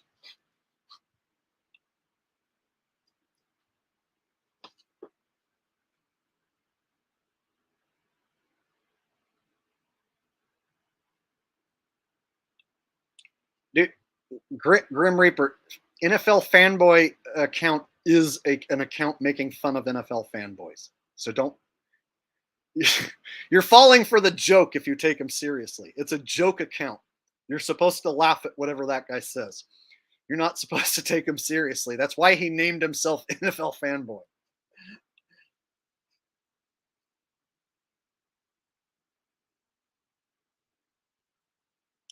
Okay. I didn't know if you were taking him seriously or not. Yeah, that guy's that channel is or account is a joke account. So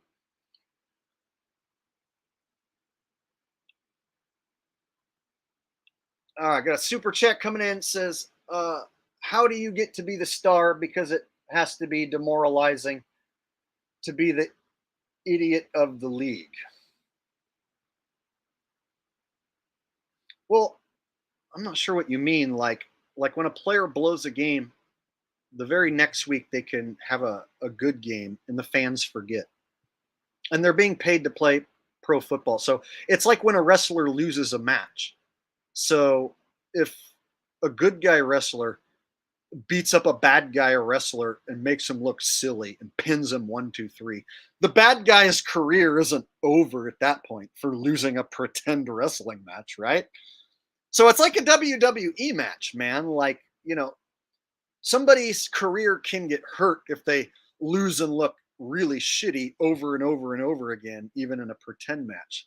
But in the NFL, you know, a receiver can drop 4 or 5 passes one week, and then the next week have an awesome one-handed catch, and people will forget the bad week that quick. And so an NFL starting receiver can literally drop 4 passes in a game, and the fans will be like, "Oh my God, he dropped a pass!" But then the next week they'll be cheering for the guy when he makes a touchdown. They won't remember the week before when he dropped passes on purpose. So NFL fans' memories are like 1 week long, basically.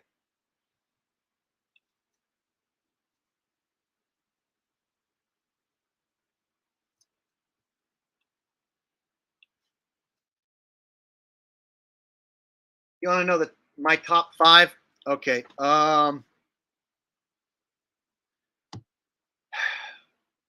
Okay. Here's how I rate wrestlers. They have to be entertaining to watch, and they have to, when they do the moves, it has to look real. That's my curriculum, is like for the best wrestler.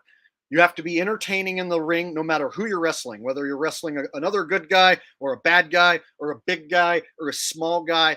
Your ability to create a entertaining match, no matter who you're working with, that's number one skill set. The second skill set, being able to like make your moves look realistic. So like in my top 5 are going to be guys who are Hall of Famers, and they're known for putting on great matches. So I would say, God, it's hard. I've never made a top 5, but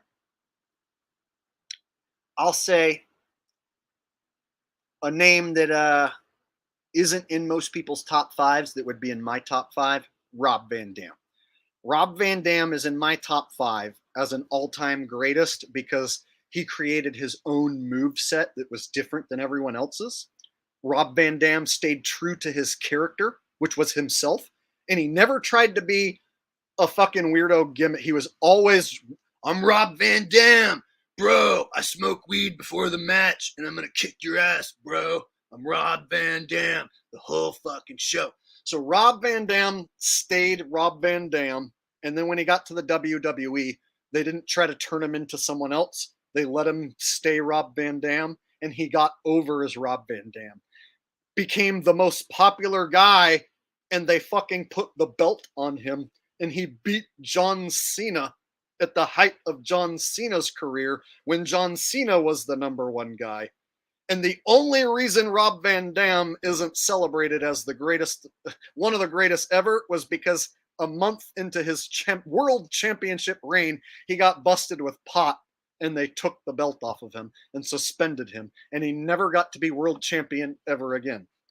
So literally the man's career, Rob Van Dam, he made it to the tippitiest of the tippy top and was the most popular wrestler in the world, and he got caught with pot when it was still illegal, and it ruined his championship run. Literally, like, I can go buy as much pot as I want now. Like, you can just, like, pot's legal, and it ruined the man's fucking career, basically, as being the tippity top wrestler at that time. So Rob Van Dam goes down in my book as being a top 5.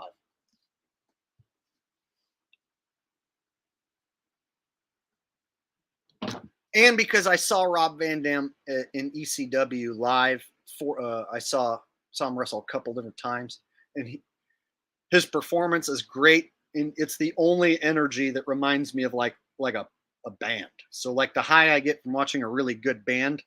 When Rob Van Dam came out to Pantera walk in ECW, everybody in the crowd would just start going ape shit, and he would go and slap every single person's hand that was in the couple front rows. Every single person's hand.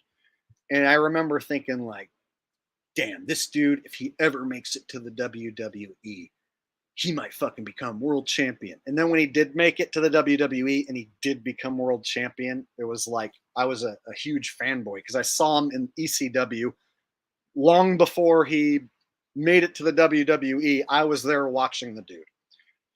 So I used to love pro wrestling. I don't like it as much anymore. I still keep up on who's the champ and stuff, but I don't love it the way I used to. I used to be a diehard wrestling fan when I was a teenager and in my early 20s. Okay, so other wrestlers I would say who are in the top 5, you got to put Bret Hart in the top 5 because he might not have been the flashiest, but his in-ring wrestling is the crispiest, cleanest in-ring wrestling of all time. Like nobody's headlocks and maneuvers look as real as Bret Hart's maneuvers. So Bret Hart actually looked like he was really doing these things to people in the ring. And it's something as simple as his punches actually like look like they're actually making contact in some cases. And then Shawn Michaels, got to say Shawn Michaels, one of my top 5, because Shawn Michaels could throw a super kick that looked like it was actually landing. And if you go back and watch it in slow-mo, Shawn Michaels' super kick, he could get it to touch a guy's, he could get his foot to touch a guy's face, but not kick the shit out of him. And he would slap his leg at the last second, but he was so good at throwing this kick that he could have his foot touch a guy's face and he could slap his leg at that exact instant, and it would look as if he just kicked a motherfucker in the face as hard as he could. And it looked great. The best super kick in the business. There's guys right now throwing a super kick who suck balls. I've seen some guys throw the super kick trying to act like they're Shawn Michaels, and they can't do it right. Like every time one of the Usos throws a super kick, they do this. They go, ugh, ugh.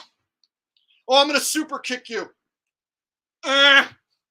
It's the worst fucking super kick ever. Meanwhile, Shawn Michaels threw the best one ever. Go back and watch some of Shawn Michaels' sweet chin music in slow motion.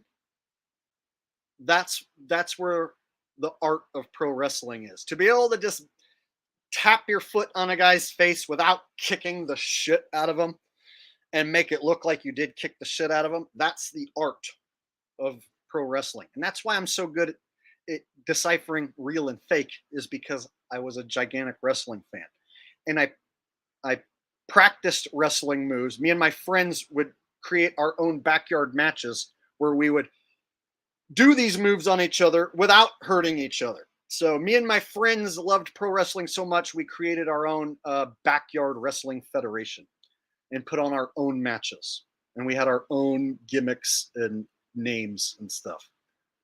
And then when I got a little older, I actually joined this pro wrestling gym and trained to be a pro wrestler for about 9 months.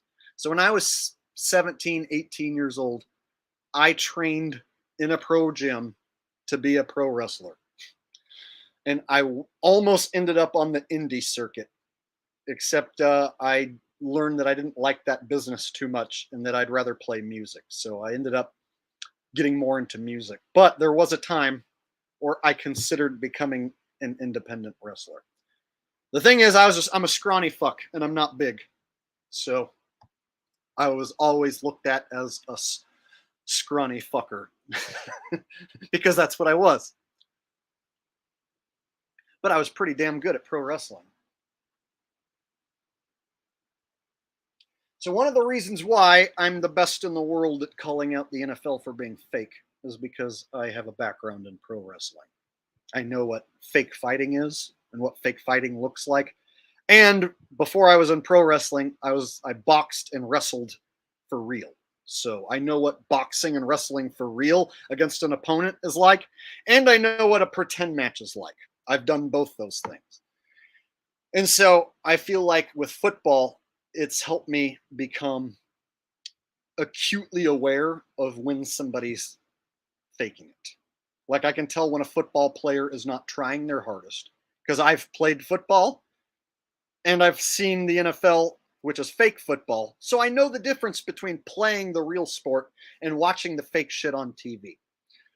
And so between all my experiences of pro wrestling, real football, watching fake football. Like, I am the number one guy in the world for a reason, and it's because of my experience.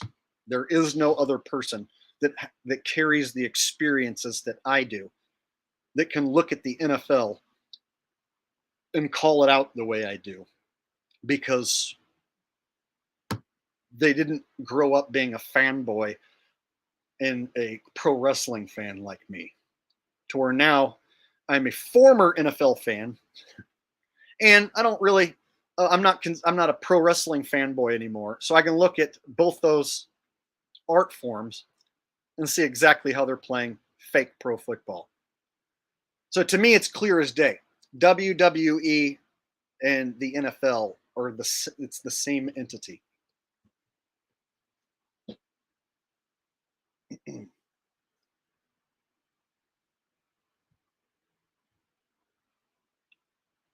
He's gonna puke. Oh my God, he's gonna puke. Ladies and gentlemen, he's gonna puke. Little Vince McMahon for you. Unbelievable.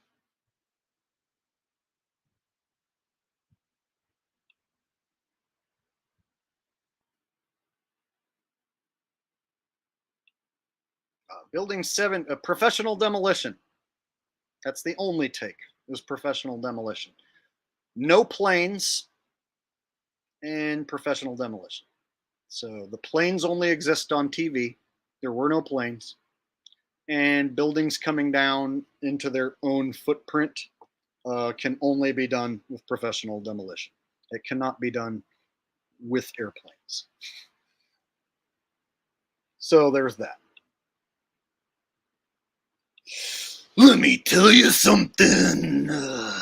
If you think that an airplane can take down a skyscraper, well, then you must be some sort of an imbecile.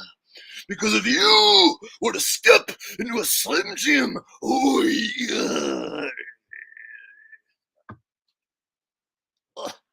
If I do Macho Man for longer than like 10 seconds, it starts to hurt my throat. Like esophagus damage. Ugh. Yeah, that impression literally hurts to do. Literally destroys my throat. Let me tell you something. Yeah.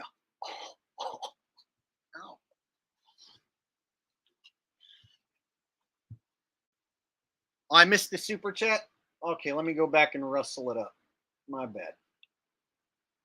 Sometimes I get on a rant and I get going and going. And then I go back and watch the replay and I'm like, oh shit, I missed the super chat. I'm such an asshole.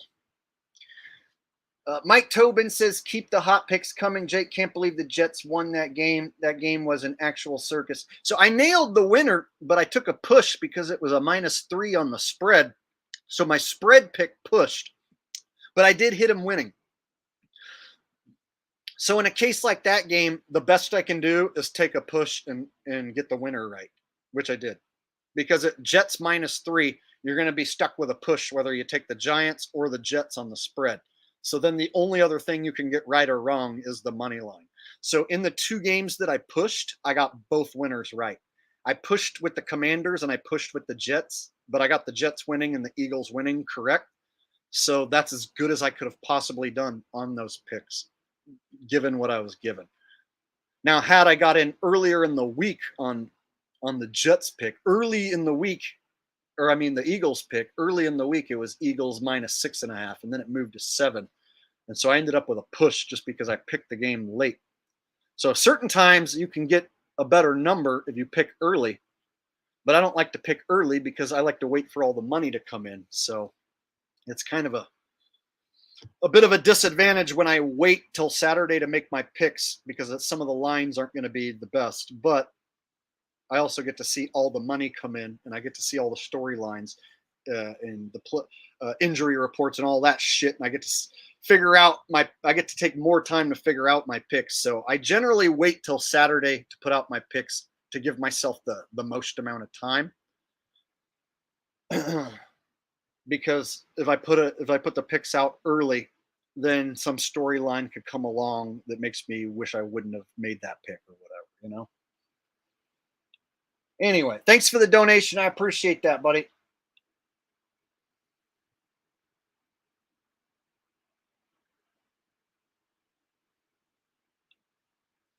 David Sawyer says, Jake, the Lions going to be in the Super Bowl. I'll bet you. How much you want to bet? I get all the other teams and you get the Lions. That's a good bet on my half. I'll bet you. How much you want to bet that the Lions don't go? Here's the deal.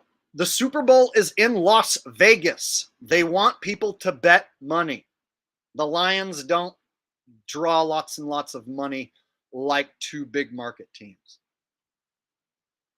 If the Lions do go, here's what's going to happen. They'll be the sweethearts. People will bet on them, and then they'll lose. That's what'll happen. If the Lions were to go, they would be the sweetheart. People would bet on them, and then they would have to lose.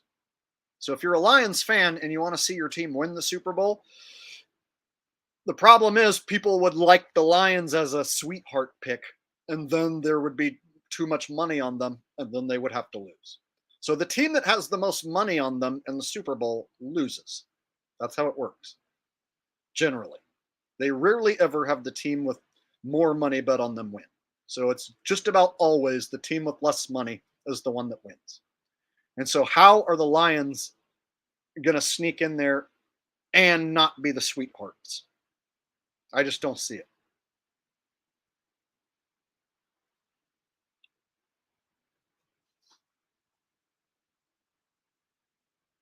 Yeah, I just don't see a superstar cast like around them. Whereas other teams have like 5-6 players that they can talk about as during the Super Bowl. So having a big cast of players on the offense and defense is important if you're going to be a Super Bowl team, because they want to be able to showcase all these different players. So like a team that has multiple stars is more likely to get the push.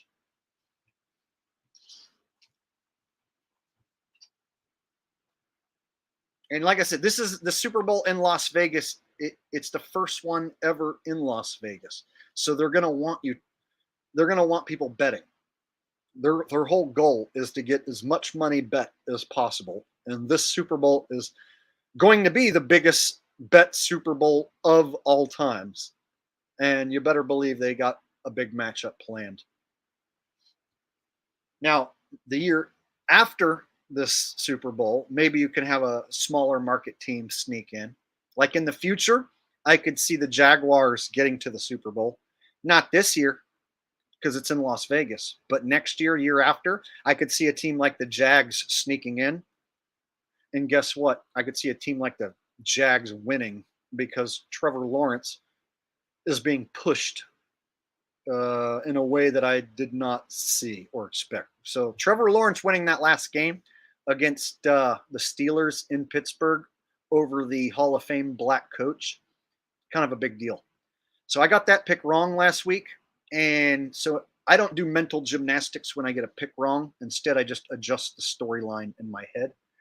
And so the storyline in my head was that the Steelers were going to snap the winning streak of the Jaguars. Jags go into their bye week, and people will just forget about them. And instead, Jags go into their bye week on a 5-game win streak, basically set up looking like they have their division locked up. And for the league to put the Jaguars in such a great position and make Trevor Lawrence, to be this quarterback who's looking like he could become a Super Bowl contender, even like,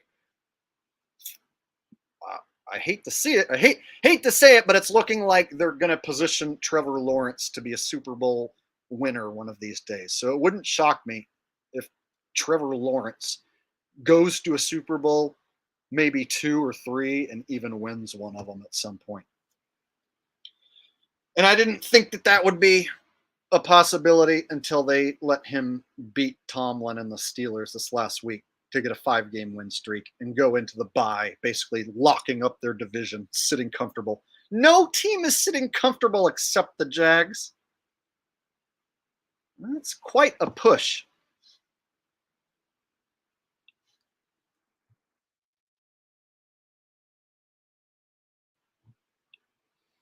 JL says it's too early for you to guess on Miami versus KC this week. Here's the thing on that game. They had a lineup for that game before the season started. A lot of people don't know that.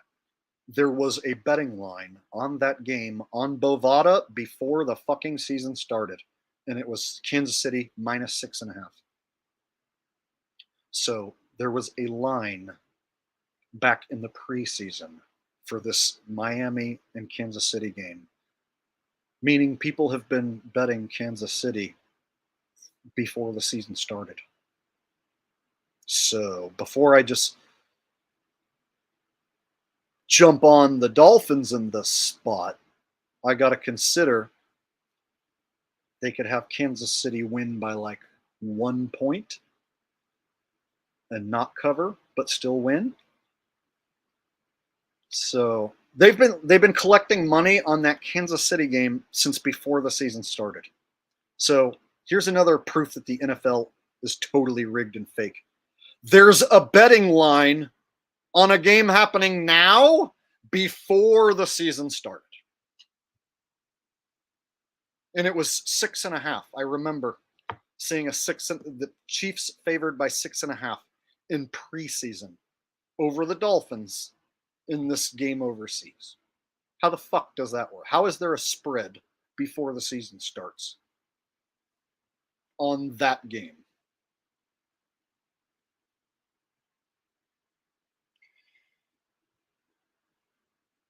Makes me wonder if they're baiting everyone into taking KC, and then they can have KC win by 1 point and not cover. And then they don't have to pay out the Dolphins money line, and they don't have to pay out KC covering. So then they pay out Dolphins cover KC money line. See?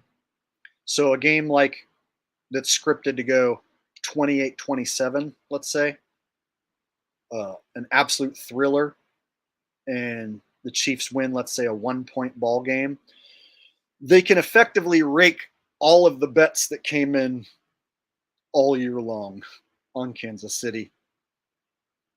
And so being that game was on the table since before the season started, you better believe they have a scripted ending ready for that one.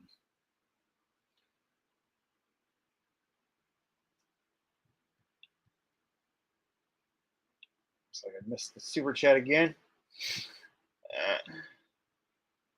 Oh, I got that one. Must have been a different one. Come on. Top 5 wrestlers and top 5 boxers.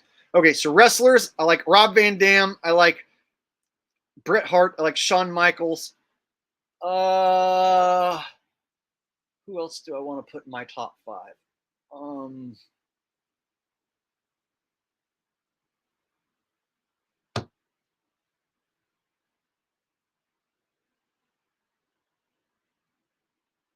I don't know. In top 5 boxers, see, I don't really like boxers anymore because a lot of boxing's rigged and fake and phony. So, like, guys like Tyson, their whole career was a fraud. So it's hard to have a top 5 boxers when, like, okay, Mike Tyson, he had a bunch of fake phantom knockouts. Guys were literally just going down without even being touched. And then you have the guys who he fought, you know what I mean? Like Evander Holyfield or Lennox Lewis and whatever. And then you got to wonder, you know, how many of their wins were legitimate. So boxing's tough because rigged fights go back to Sonny Liston and Muhammad Ali, and he's considered to be the greatest ever. And so there's people who say that Muhammad Ali's fights were super rigged and phony. So when it comes to fake phony boxing, it's hard for me to have a top 5. So it's easier for me to pick 5 wrestlers because they admit that they're entertainers.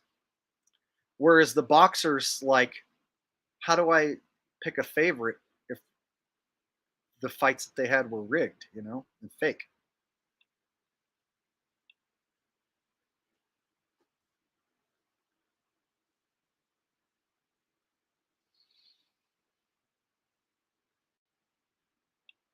Ric Flair was a great character, and I should probably put him in the top 5. He wasn't one of my personal favorites because, like, he was annoying, But if I just watch his ability to wrestle for as many years as he did and put on an entertaining match, he was good. So he probably does belong in the top 5.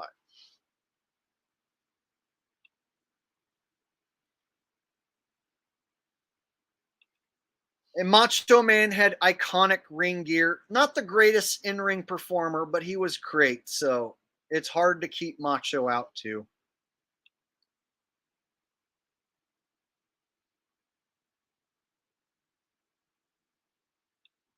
Rikishi is nowhere near my top 5. He wasn't a bad wrestler, but his whole gimmick was comedy dancing and shaking his fat cottage cheese ass. That was what he was known for. He never was a dominant world champion or anything like that. He was literally a comedy dancing guy who had a cottage cheese ass. And his move that he was most famous for was rubbing his cottage cheese ass in people's faces. So it's kind of hard for me to put him in the top 5, being he was famous for cottage cheese ass.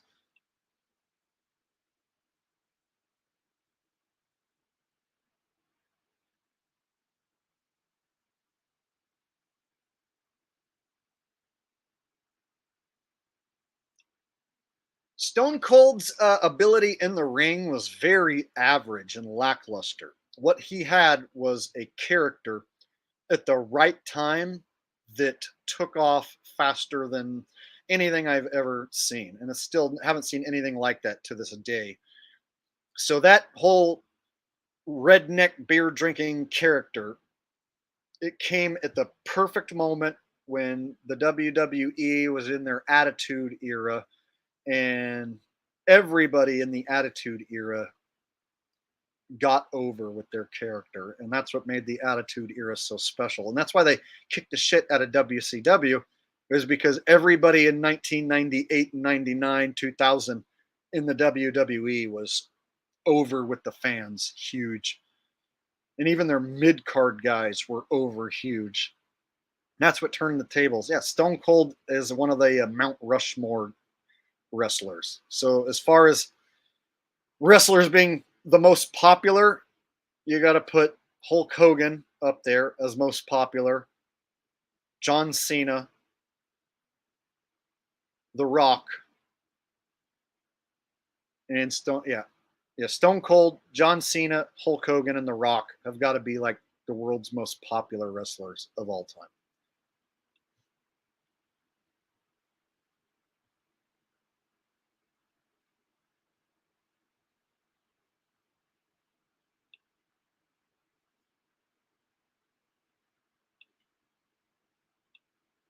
Andre was huge in the 70s and 80s, but by the 90s, nothing touches Stone Cold's gigantic rise. And so when you look at Andre, like, yeah, he was popular, he was huge back then, but he didn't sell Andre the Giant t-shirts the way Stone Cold sold t-shirts. Stone Cold's Austin 316 t-shirt sold tens of millions of dollars. So find me someone wearing an Andre the Giant shirt. You see what I'm saying? So he was a popular wrestler, no doubt, and it drew a shitload of money as far as selling tickets. But as far as like what Stone Cold did, it's on the next level.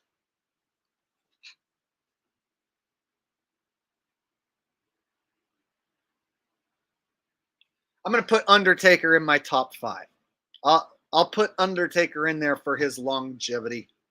For as many years as he stuck around, he's got to be in the top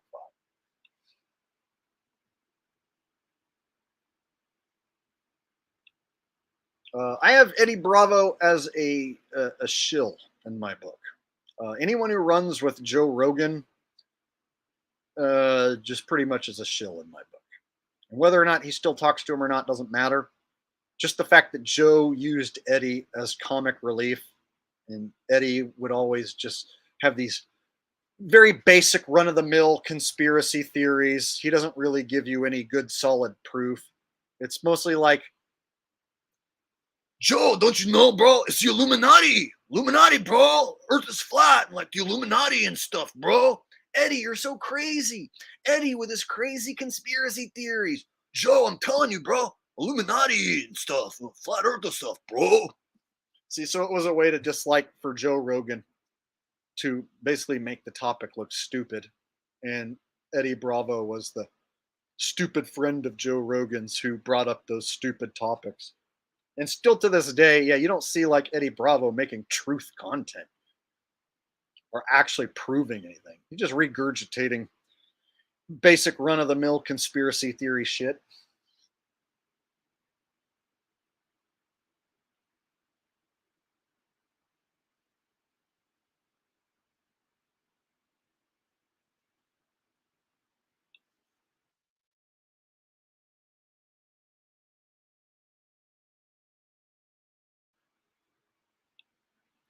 What's funny is if you go back and you listen to Hogan's lies, Hulk Hogan has told some of the biggest, giganticest lies of all time.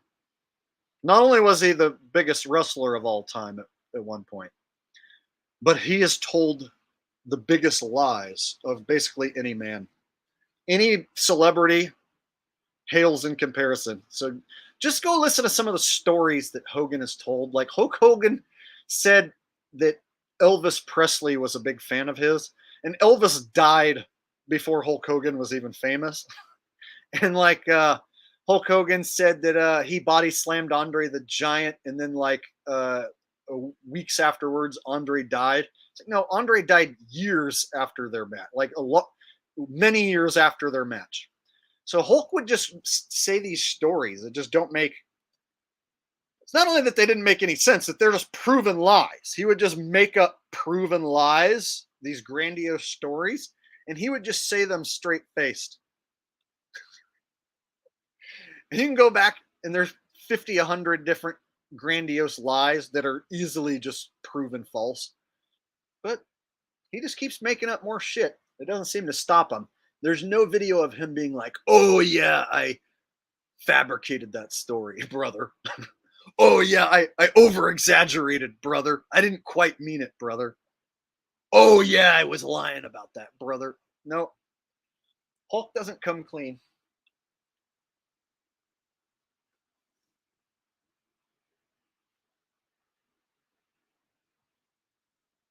Let me tell you something, brother.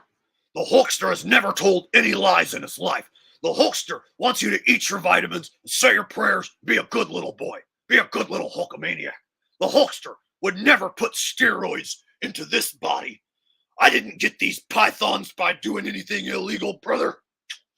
You can trust me. Hulkster tried to tell everyone he didn't do steroids. And then literally when he stopped doing steroids, he shrunk considerably. The Hulkster at one point was doing steroids and cocaine and was gigantic. And when the Hulkster stopped doing steroids, he shrunk like 50 fucking pounds and didn't look nearly as buff anymore. It was pretty obvious at that point. If you look at 1987, 88, 89, 90 Hulk Hogan, when he was doing rails of coke and shooting up steroids, the dude was like the most intense man that ever existed, basically. His promos were literally the most testosterone-fueled thing that there could ever be. And then when that went away and he stopped doing it, then it was obvious. And then he had to like pretend to be as intense as he used to be.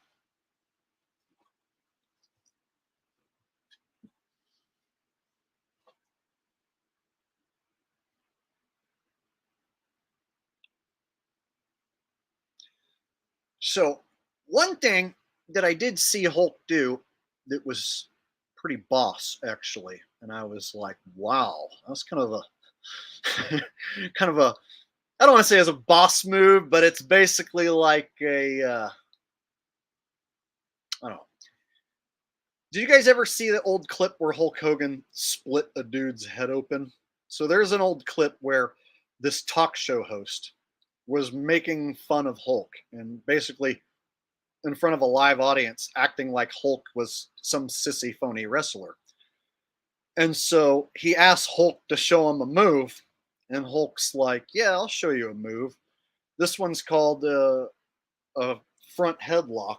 And he basically puts this dude in a front chin lock and cinches up, and he puts this dude basically within a second. Hulk chokes this guy unconscious, and then he lets him go, and the dude falls and smacks his head on the ground and splits his head open on live TV.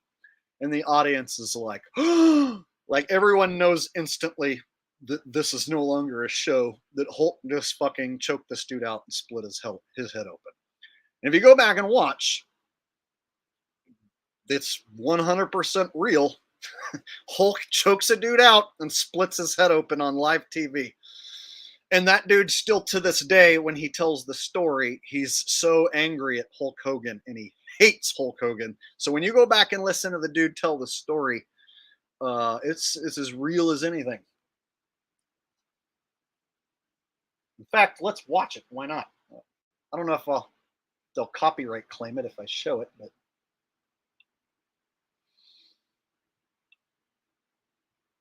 yeah, there's a difference between real and fake, and I can tell the difference between real and fake because when someone's body goes unconscious, you can't fake it.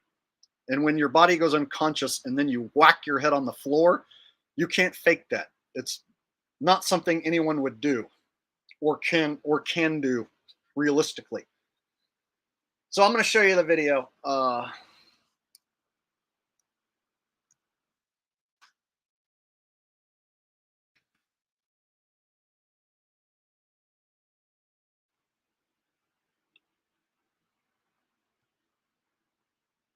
Yes.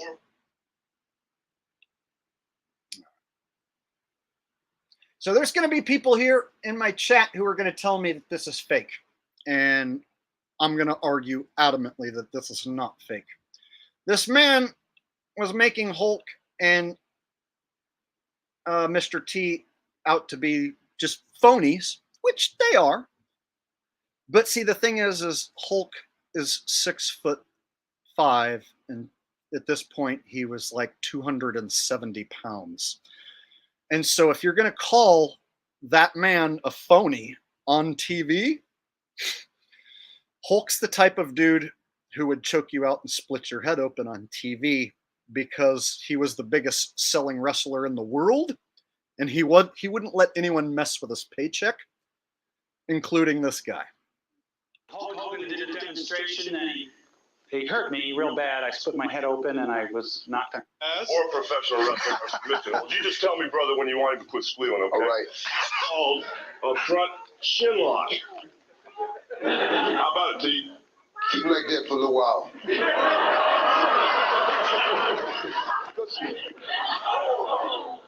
He's all right. He's just sleeping. He's sleeping. Really, I was a sleeper hole. He'd be all right. He's waking up now. There was a serious a lot of people. See, it works. All right, brother. And now, we'll be right back after this word from you-know-who. We'll be right back. Okay.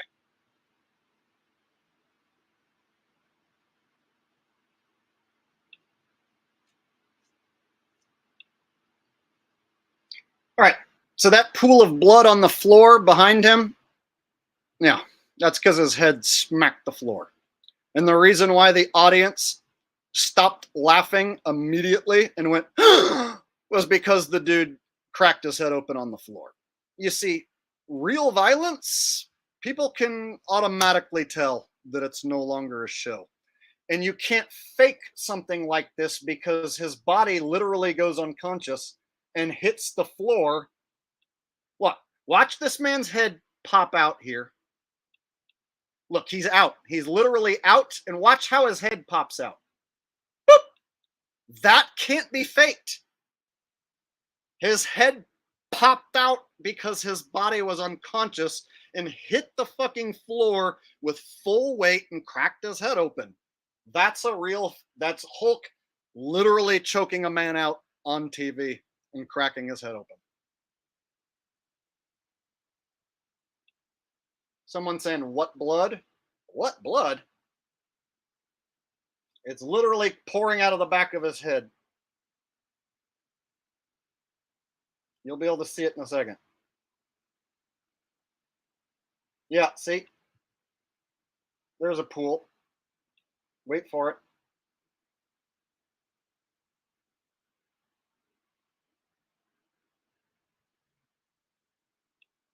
There you go.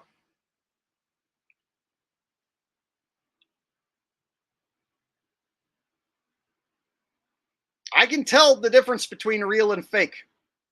And this host, to this day, when he tells the story, he hates Hulk Hogan.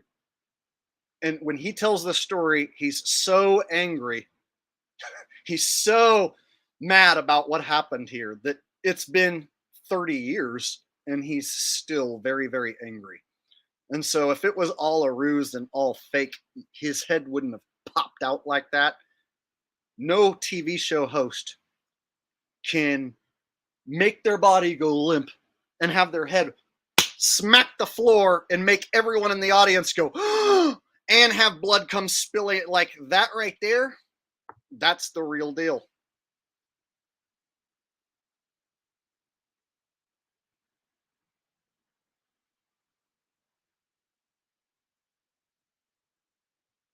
Watch, I'll go back and show you the second his body goes limp. I've been choked out. I've let someone choke me out on purpose just to see what it's like. I've had someone cinch me up and put me out of consciousness just so I can see how that goes. And yeah, watch. He's still conscious and then whoop, unconscious right there. That man is out.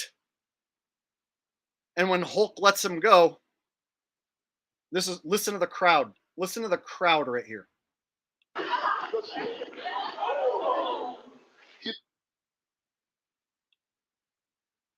Yeah, nobody laughing.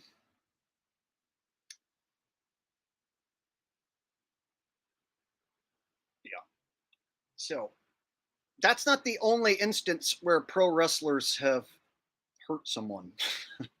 So the business of pro wrestling, it used to be like protected as far as like if you ask the wrestlers if it's fake, they're going to tell you no, it's not fake.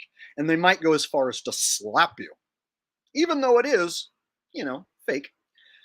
They protected their business by, in some cases, being violent. So there's other wrestlers who've been accused of being fake, and they will physically assault someone over it. So yeah, I wouldn't recommend that you go up to a big wrestler and you tell them that they're a big phony because they are big enough and strong enough to do some real damage when they want to.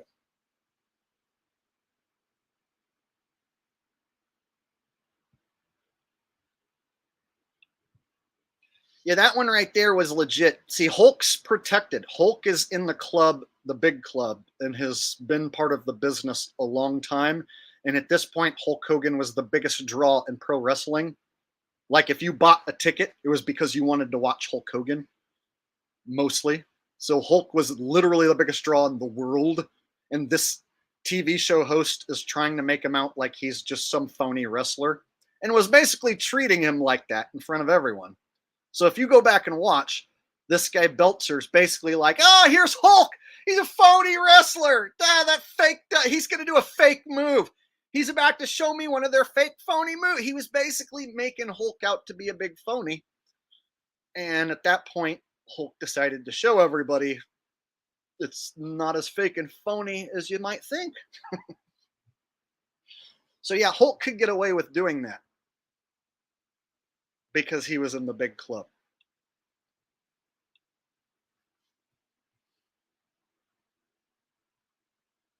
Oh, and he did get sued. So Belzer did sue him and win. But Hulk had tons of money, so it's not like it mattered.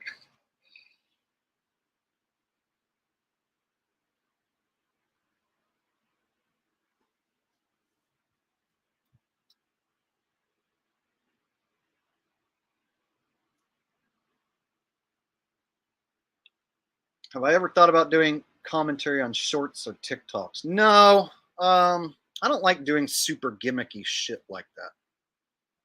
So like just talking about TikToks or whatever. Nah. I don't really want to show anyone's TikToks on my channel. I mean, I have made fun of a few different women who do terrible cringy TikTok, but I don't want to make the theme of my channel making fun of cringy TikTok women. There's plenty of channels that do that, if that's what you're into.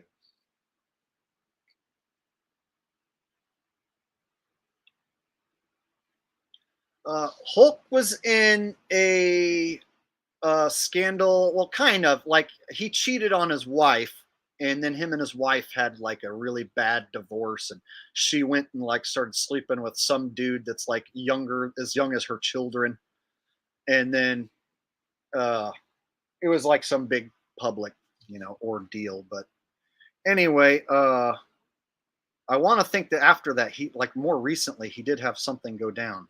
So I think that might be what you're talking about. I can't remember exactly what he did though.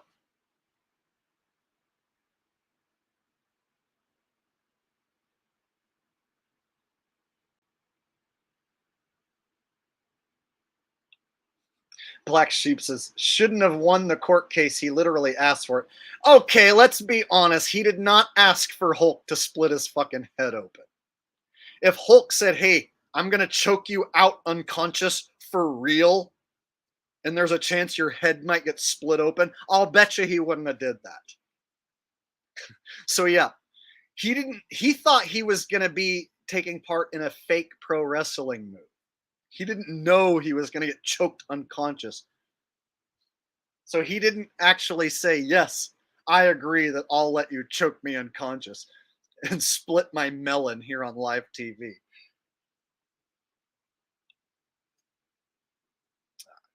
Chris Killu says, what would Ice Cube have to say? Man, that's whack. I was like, hell nah. NBA, they ain't trying to fuck with me. So I ain't trying to fuck with them. I was like, hell nah. I mean, yeah. They was like, what? And I was like, man, that's whack. There you go. There's some Ice Cube for you. Holy shit. I've been on here for 4 hours and 20 minutes. That's longer than I thought. Wow, that's a long stream. 420. 420. Which reminds me, I haven't smoked marijuana in over 4 hours. So I should probably end this stream and go smoke. I was wondering why I was starting to feel a little weird and agitated. It's because I haven't smoked marijuana in over 4 hours. And it's probably about time I go do that. So thank you for the donation, Chris. And with that said, I should probably wrap it up because, wow, that's a long time to be doing a stream. So anyway, I had a lot of fun. Thank you guys for joining me tonight. I didn't expect to go this long, but it was just that fun. So thank you for hanging out with me tonight. Thank you for everyone who donated, everyone who chit-chatted with me tonight. Even those of you whose messages I missed and didn't read, I'll go back and watch the replay and I'll see everybody's message. So whoever said whatever, I'll be reading it later on when I watch the replay tonight. All right, y'all. So until next time, this is Jake the Asshole signing out. Y'all have a lovely evening. Take care, and I'll see you next time. Peace.